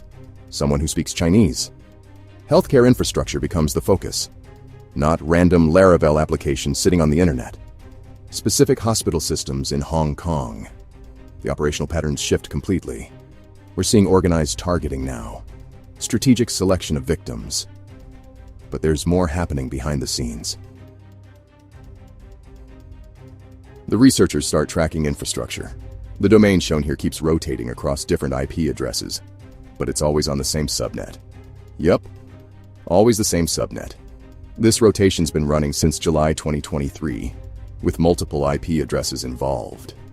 It's all about coordinated timing and operational security awareness. Someone's definitely thinking about attribution and staying hidden. You know, the random credential harvesting was just practice. A testing ground for something bigger. Now we're seeing the real target selection. Healthcare systems, foreign infrastructure. It's all strategic thinking. And those Mandarin characters in the Excel file name? That's not an accident. Someone wants us to know where this is coming from. January 2024. The US government starts paying attention. The CISA issues an official security advisory. The Cybersecurity and Infrastructure Security Agency doesn't do this lightly. When they put out advisories, you know something's happening at scale. But the real revelation comes 6 months later, in August 2024. CloudSec researchers publish their findings. What they discover changes everything we thought we knew. A 50% spike in attack vectors. Remember those original 3 vulnerabilities Androxgh0st was exploiting? Well, that number just jumped to over 20 CVEs. Here's what's being weaponized now. CVE 2017, 9,841 targets PHP unit framework installations. You know those /vendor folders in your web applications? They're hunting for exposed PHP unit test files. Remote code execution through framework components. CVE 2018, 15,133 goes after Laravel applications again, but not just the .env files anymore. They're executing encrypted PHP code directly through framework vulnerabilities. CVE 2021, 41,773 hits Apache web server versions 2.4.49 and 2.4.50. Path traversal attacks. They're walking through your server directories like they own them. This isn't random vulnerability scanning anymore. We're looking at systematic weaponization. Each CVE gets integrated into the attack framework. The expansion happens fast. 3 vulnerabilities become 20. 20 becomes more. Government agencies start tracking this thing. CISA advisories get published. Security researchers scramble to understand the scope. What started as Python scripts grabbing Laravel credentials has become a comprehensive web application exploitation platform. And we're just getting started. November 2024. Researchers discover something they've never seen before. Androxgh0st isn't working alone anymore. The botnet has merged with Mozy. 2 completely different attack platforms operating as one coordinated threat. Think about what this means. Androxgh0st targets web applications, steals credentials, exploits server vulnerabilities. Mozy focuses on IoT devices, routers, cameras, smart devices, Internet of Things infrastructure. Now they're sharing command and control servers. Same infrastructure. Unified coordination.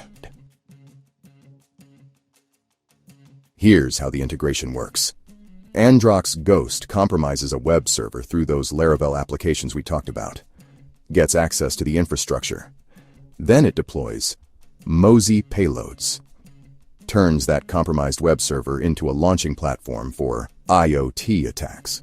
Web application exploitation feeds IoT device targeting. One botnet enables the other. The researchers start tracking the operational patterns. Attribution analysis points to Chinese threat actors. But not just random cybercriminals, though. These actors are, driven by similar interests as that of the Chinese state. Mass surveillance. That's the goal here. You're watching 2 specialized attack vectors become one massive surveillance platform. Web servers and IoT devices under unified control. The targeting isn't random anymore. This is infrastructure development. Building surveillance capabilities across global networks. Androxgh0st provides the entry point through web applications. Mozy expands the footprint into IoT devices. Combined operational reach spanning everything from Laravel servers to smart home devices. The merger creates something bigger than either botnet could accomplish alone. We're not looking at cybercrime anymore.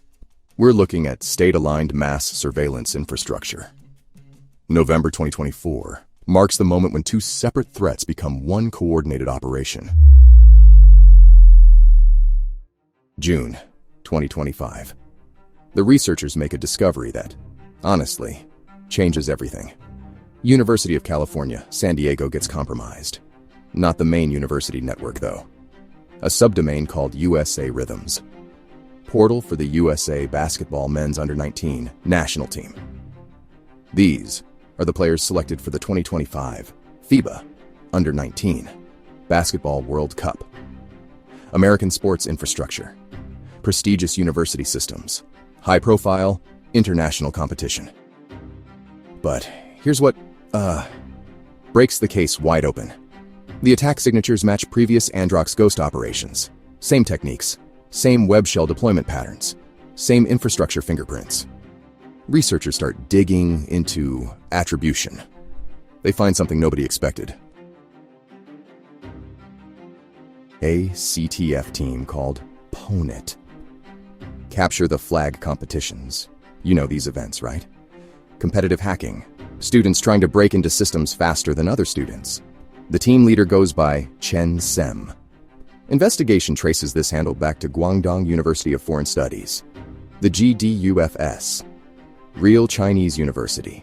Real student hacker. But it gets deeper. These CTF competitions get hosted on a platform called Kongsui. Academic hacking competitions. Educational cybersecurity training. The Kongsui platform displays China's State Council logo. Government endorsement of competitive hacking education. We're looking at a pipeline here. Chinese university students compete in government-endorsed hacking competitions. Learn advanced exploitation techniques. Graduate to real-world botnet operations. Academic prestige meets state-aligned cyber warfare. The researchers run projections based on current expansion patterns. What they find is, honestly, terrifying. Androxgh0st will be exploiting at least 75% more web application vulnerabilities by mid-2025. Remember those 20 CVEs we talked about? That number's about to explode. The UC San Diego basketball portal isn't random targeting. It's a demonstration. Academic hackers showing they can reach American sports infrastructure, university systems, international competition platforms. This is the CTF to botnet pipeline in action. Students learning to hack for competition, becoming operators running mass surveillance infrastructure.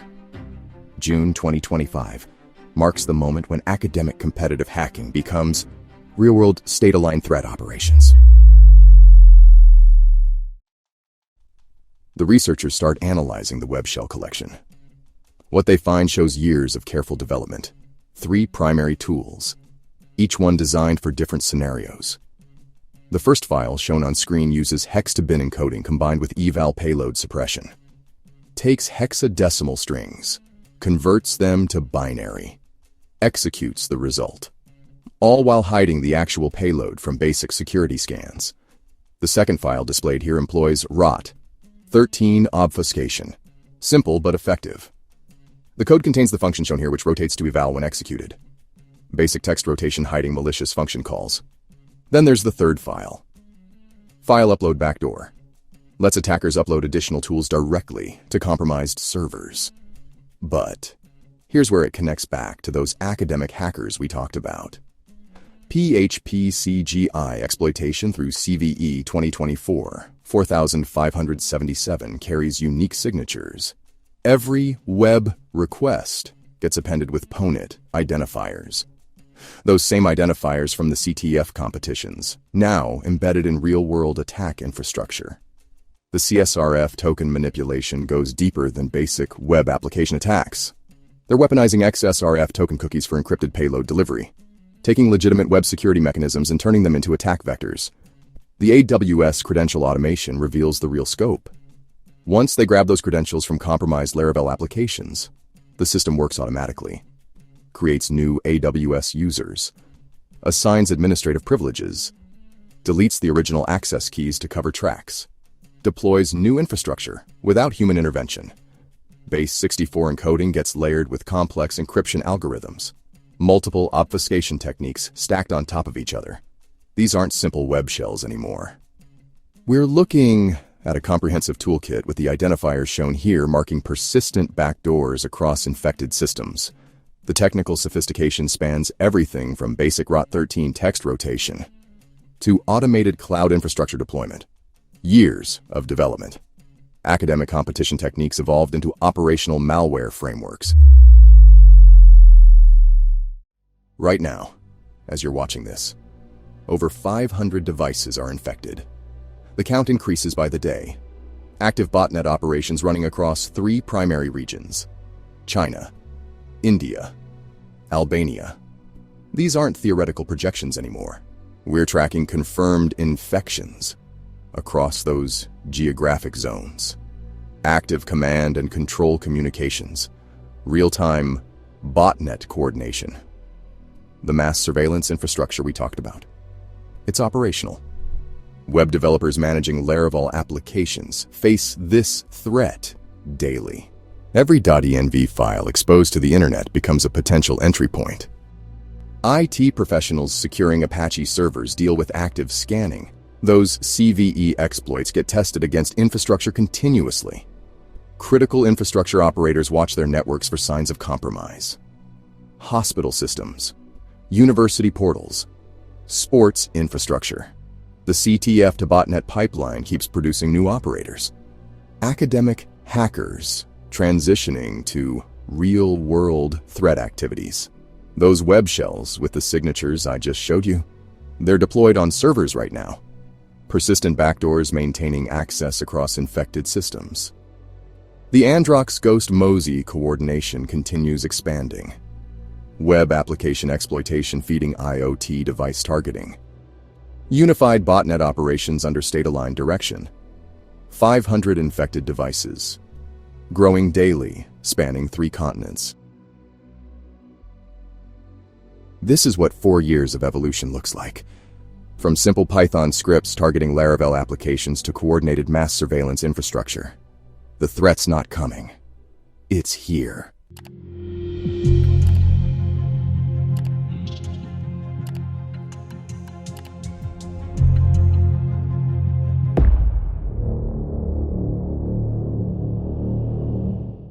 You're scrolling LinkedIn during your lunch break. Another day at the startup. Another day wondering if you're underpaid. Then you see it. A message from a recruiter. Remote position. JavaScript developer. 300,000 a year. Your heart skips a beat. You read it again. Same number. Same excitement. I need to tell you something about that moment.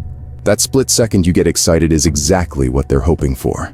That recruiter message? It's not random. They know you're a JavaScript developer. They know you use NPM. They know you're probably looking for better opportunities. And they know something else.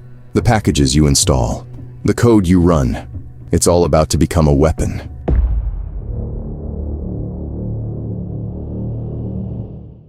Three days later, your inbox pings. Maria Sam. That's the name on the email. This email right here. Professional photo. Crisp signature. Everything looks legitimate. Thank you for your interest in our senior developer position. She writes, we'd like to move forward with a technical assessment. You've done this dance before. Coding challenges, take-home projects, standard stuff. She sends you a Google Doc, clean formatting, detailed requirements. Build a small React application, nothing unusual. Then she drops a Bitbucket repository link. Clone this, complete the features, and we'll schedule a follow-up call. You're excited? This feels real, professional. The kind of opportunity that changes everything. 2 weeks pass. You submit your code. It's good work. You know it. Maria responds within hours. Excellent submission. Let's schedule a final technical review. So you join the final interview and the call starts normally. She's asking the right questions. Talking about architecture, code structure, your decision-making process. Then she says something that makes you pause. I need you to clone the application again and run it without Docker on a real machine while sharing your screen. Wait, what? You've been running everything in Docker containers. That's basic security. That's what you do when you're running unknown code.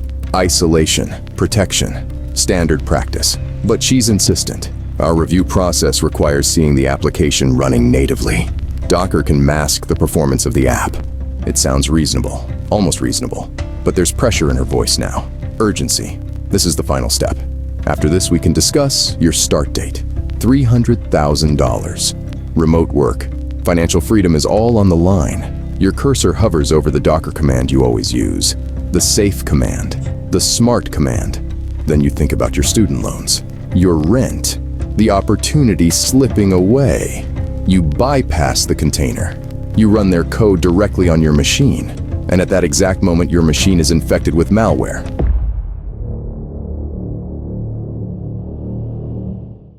On the other side of the internet, researchers at socket.dev are staring at something interesting. They've been tracking malicious packages in the NPM ecosystem for months. Attackers upload malware. Researchers like myself find it. Packages get removed. Rinse and repeat. See, every day you trust something without thinking about it. The NPM registry, that massive warehouse of JavaScript packages that powers basically everything you build. You type npm install and boom. Code from strangers flows directly into your project. Millions of developers do this. Even I use npm, and I use it every single day. We've built our entire ecosystem on it.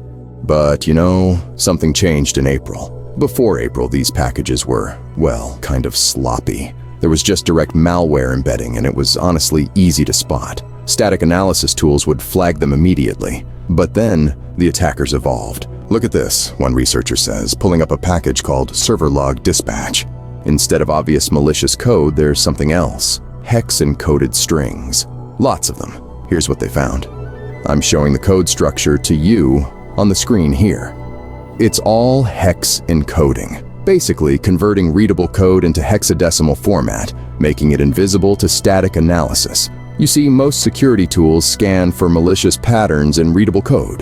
Keywords, function names, obvious red flags. But hex-encoded strings?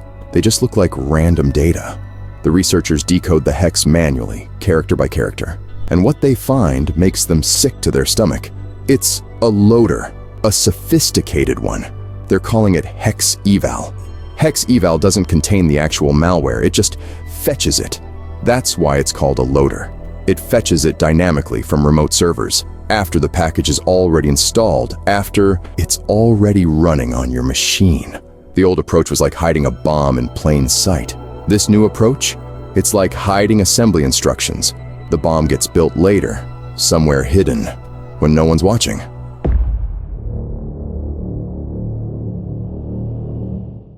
The researchers keep digging, and what they find next changes everything.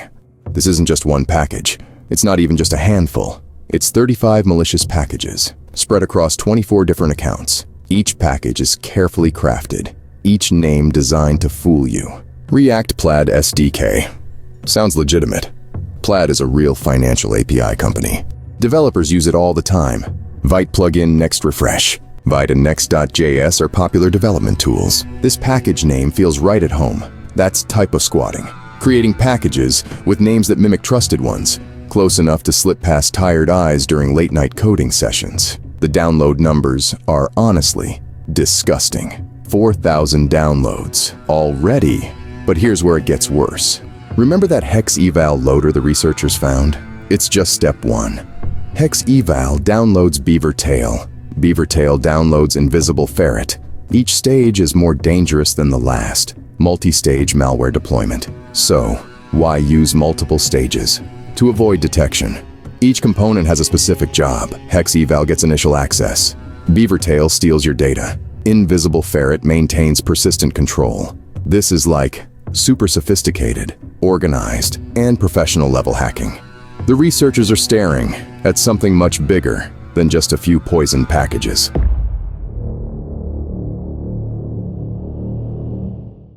We dug deeper into the malware samples, and what I'm about to tell you will make you horrified. The code signature matches something we've all seen before. Digital fingerprints that point to a very specific threat actor. North Korea. The same group behind attacks dating back to 2023. They go by the name Moonstone Sleet. State-sponsored hackers with unlimited resources and patience. Now the technical sophistication makes sense. The careful planning. the professional execution. Let me show you what actually happens when you run their malicious package. First, Hex Eval activates. It collects your system metadata, operating system, hardware specs, network configuration. Then, it reaches out to fetch Beavertail. Beavertail is where things get personal. It targets over 200 browser profile directories: Chrome, Brave, Opera, Edge, every saved password, every stored credit card, every authentication cookie. But that's not all. Beavertail specifically hunts for cryptocurrency wallets, Solana's ID.json files, Exodus wallet data, MetaMask seed phrases. Your crypto holdings? Best believe me when I say they're all gone forever. While Beavertail steals your money, it downloads Invisible Ferret. Invisible Ferret is the persistent backdoor. Remote desktop access, file system control, complete administrative privileges over your machine. They can watch everything you do, access every file you create, monitor every website you visit. They're not even done yet. They still have one last trick up their sleeve. The final payload is a keylogger. Native binaries for Windows, Mac OS, and Linux. WinKey server on Windows systems. Every keystroke you make gets captured. Passwords, private messages, confidential work documents, cryptocurrency wallet phrases, everything. The researchers find the specific hash. I'm showing you the hash details on screen here. The command and control server is this one right here. All your stolen data flows back to North Korean intelligence. Your dream job interview just became free cash for the North Korean regime. They'll steal your entire life. At the same moment, you thought you got a new job. And they're using the NPM registry, the foundation of JavaScript development, to do it.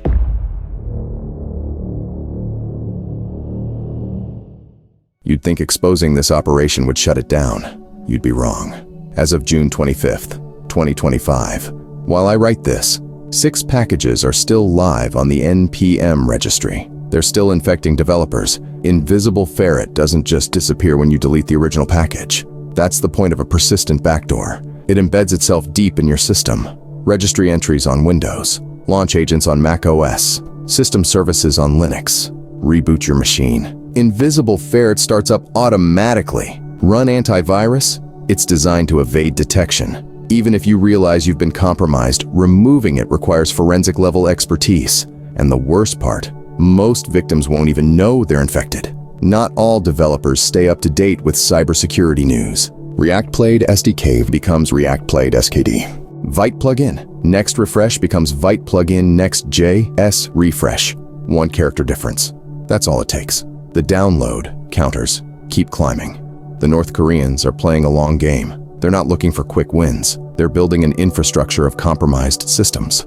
Developer workstations with access to corporate networks. GitHub repositories. Cloud environments. Today they steal your crypto wallet. Tomorrow they use your access to breach your employer. If you're on the internet in 2025, these are the things you need to be careful about.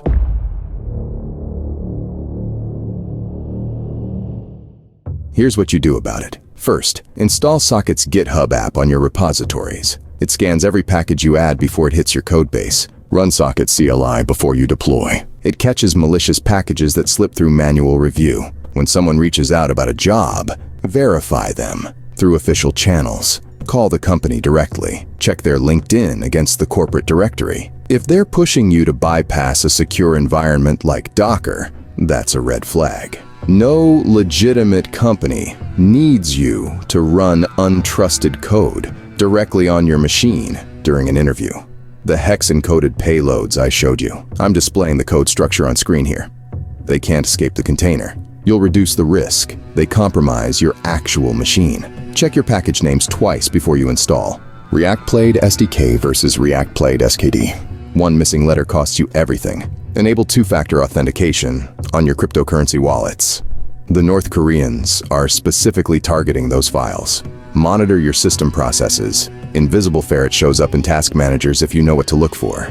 The North Korean hackers are elite, but you can prevent them from popping you. The NPM registry will always have malicious packages. That's the reality of open source development, but you don't have to be their next victim.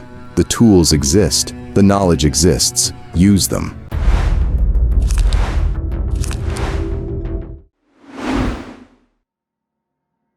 Something's happening to Africa's banks. The numbers tell a story you need to hear. Cyber attacks on African financial institutions surged 75% between 2022 and 2025.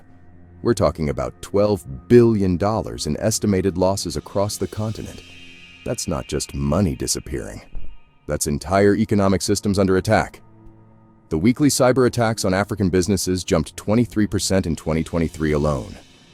Every week, more banks, more credit unions, more financial networks getting hit. Critical financial infrastructure sits exposed. Ransomware groups circle like vultures. Business email compromise schemes multiply daily. The attacks aren't random anymore. They're systematic. They're coordinated. You see the pattern forming. Someone's specifically targeting Africa's financial sector. But who's behind this campaign? What do they really want? And why are they so focused on African institutions? The answer's more disturbing than you think. Unit 42 researchers found their answer. They've been tracking a specific threat actor since July 2023. The group goes by CRI-1014. This isn't some random hacker collective. These guys have been systematically hitting African financial organizations for months. Bank after bank. Credit union after credit union. Always the same target profile. The researchers documented their activities across multiple campaigns. Each attack follows similar patterns. Same tools, same techniques, same focus on financial institutions across the continent. But here's what makes this interesting. CRI-1014 doesn't behave like typical ransomware groups. They're not encrypting systems and demanding payment. They're not stealing customer data and threatening to leak it. They're doing something else entirely. Something that requires months of persistent access to compromised networks. The researchers can track their presence spanning multiple months in victim environments. Whatever CRI-10. 14's real objective is, it requires long-term access. They're smart and patient. They embed themselves deep inside these financial networks and stay there. The Unit 42 team keeps finding traces of their activity. New victims, new campaigns, always targeting the same sector, always maintaining that same mysterious persistence. You start to wonder what they're really after. What requires this level of sustained access to African financial institutions? What's worth months of careful, methodical infiltration? The researchers dug deeper into CRI-1014's methods. What they found changed everything about how we think about cyber weapons. The group uses three main tools. POSH-C2 for command and control. Chisel for tunneling through networks. And here's where it gets twisted. Classroom Spy. You heard that right. Classroom Spy is educational software. Teachers use it to monitor students during computer labs. It's designed to help educators keep kids focused during lessons. CRI-1014 turned it into a weapon. Think about what Classroom Spy can do in a classroom. Live screen monitoring, keylogging every keystroke, file collection from student computers, camera access, audio recording, complete system information collection. Now imagine that same power in the hands of criminals inside a bank's network. The attackers evolved their approach over time. They started with Mesh Agent for remote access. Then they switched to Classroom Spy. This shows tactical adaptation. They're constantly refining their methods. Here's how they deploy it. The group packages everything in zip archives. Inside you'll find PowerShell scripts. The main ones are slr.ps1, sqlx.ps1, sav.ps1, and cfg.ps1. These scripts extract and install Classroom Spy as a Windows service. Once it's running, the attackers have complete remote control. They can see everything, record everything, steal everything. The software runs silently in the background. No alerts, no warnings.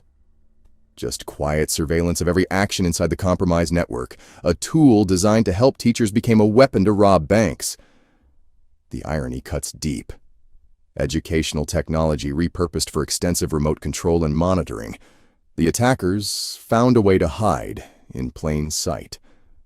Who suspects educational software of being malicious? The researchers discovered something that changed how they viewed CRI-1014. These guys weren't just using educational software. They were masters of deception. Here's what they found. The attackers forge file signatures by copying legitimate application attributes. They take real software signatures and paste them onto their malware. Your security systems see Microsoft signatures. They see VMware certificates. They see Cortex authentication. But it's all fake. The group disguises their malware as legitimate software. Identical icons, identical signatures, even identical process names. You look at your task manager and see normal-looking processes. They've perfected brand mimicry. The attackers rename their malicious binaries to look like trusted software. Systemsvc.exe looks like a Windows system service. VMware. 3dservice.exe appears to be VMware graphics. VMware. Tools. D.exe mimics VMware tools. Cortex updater. .exe seems like a security update. None of these are real. All malware wearing corporate costumes. But the deception goes deeper. Once they're inside a network, they move laterally using psexec and DCOM. These are legitimate Windows administration tools. IT departments use them daily for remote management. The attackers use the same tools.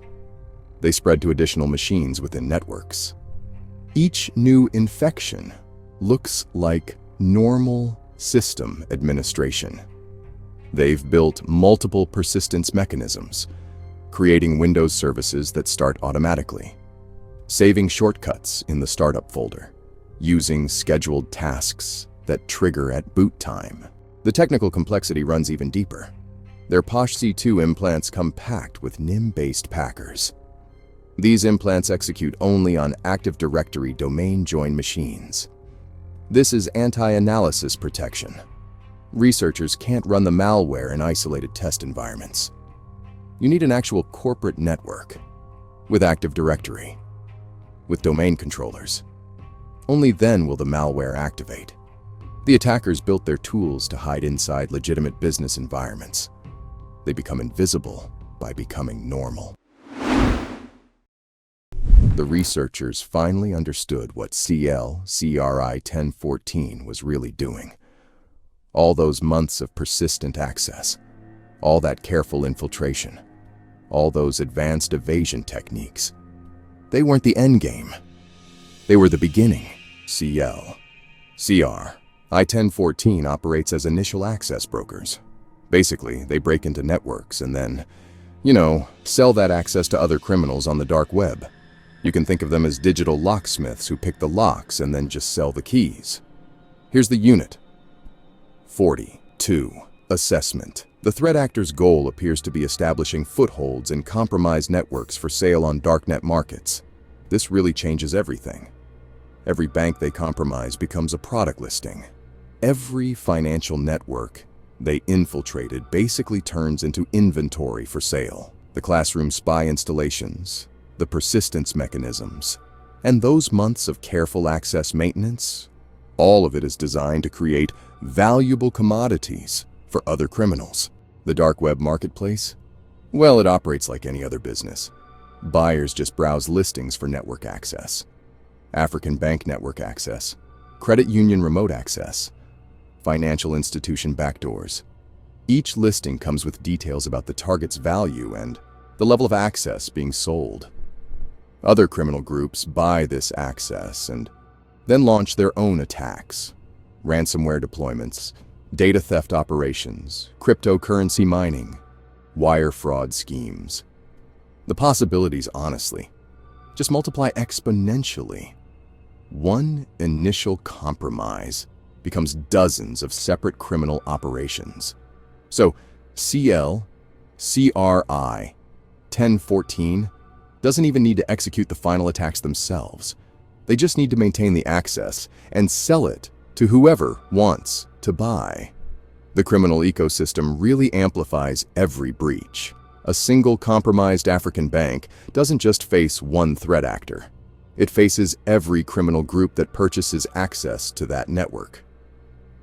This explains the systematic nature of the attacks, the persistent access, and those months of careful maintenance. They're not building an attack capability. They're building a criminal supply chain. The researchers realized they weren't just tracking one threat actor. They were tracking the feeding mechanism for an entire criminal marketplace. The Unit 42 team built their case through methodical tracking. They collected specific indicators of compromise that tell the real story. Here's what they found. The SHA-256 hash, which I'm showing you on screen here, identifies one of the POSH C2 implants. Domains like the URL I'm showing you here, and this other URL, serve as command and control infrastructure. The technical analysis revealed something important. Those POSH C2 implants with NIM-based packers generate multiple types of malware: PowerShell scripts, C#, net executables, Python implants. Each variant comes preloaded with attack modules ready for deployment. The researchers tracked the threat actor's infrastructure through detailed hash analysis and domain monitoring. Every new sample gets dissected. Every domain gets mapped. Every connection point gets documented. This creates a comprehensive picture of CRI-1014's operations. The team can see how the infrastructure connects, which domains link to which campaigns, how the malware variants relate to specific targets. The investigation continues.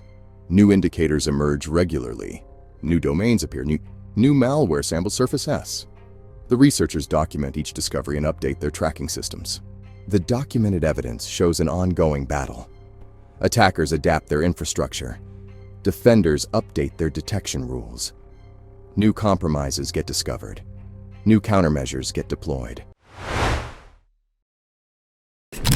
CRI-1014 keeps operating. The attacks continue across multiple months. The criminal marketplace they feed shows no signs of slowing down, but there are ways to fight back. Multi-factor authentication blocks stolen credentials. Software updates patch the vulnerabilities they exploit. Network monitoring using those indicators of compromise can catch them before they establish persistence. The threat landscape keeps evolving. Ransomware groups adapt their tactics. Business email compromise schemes become more convincing.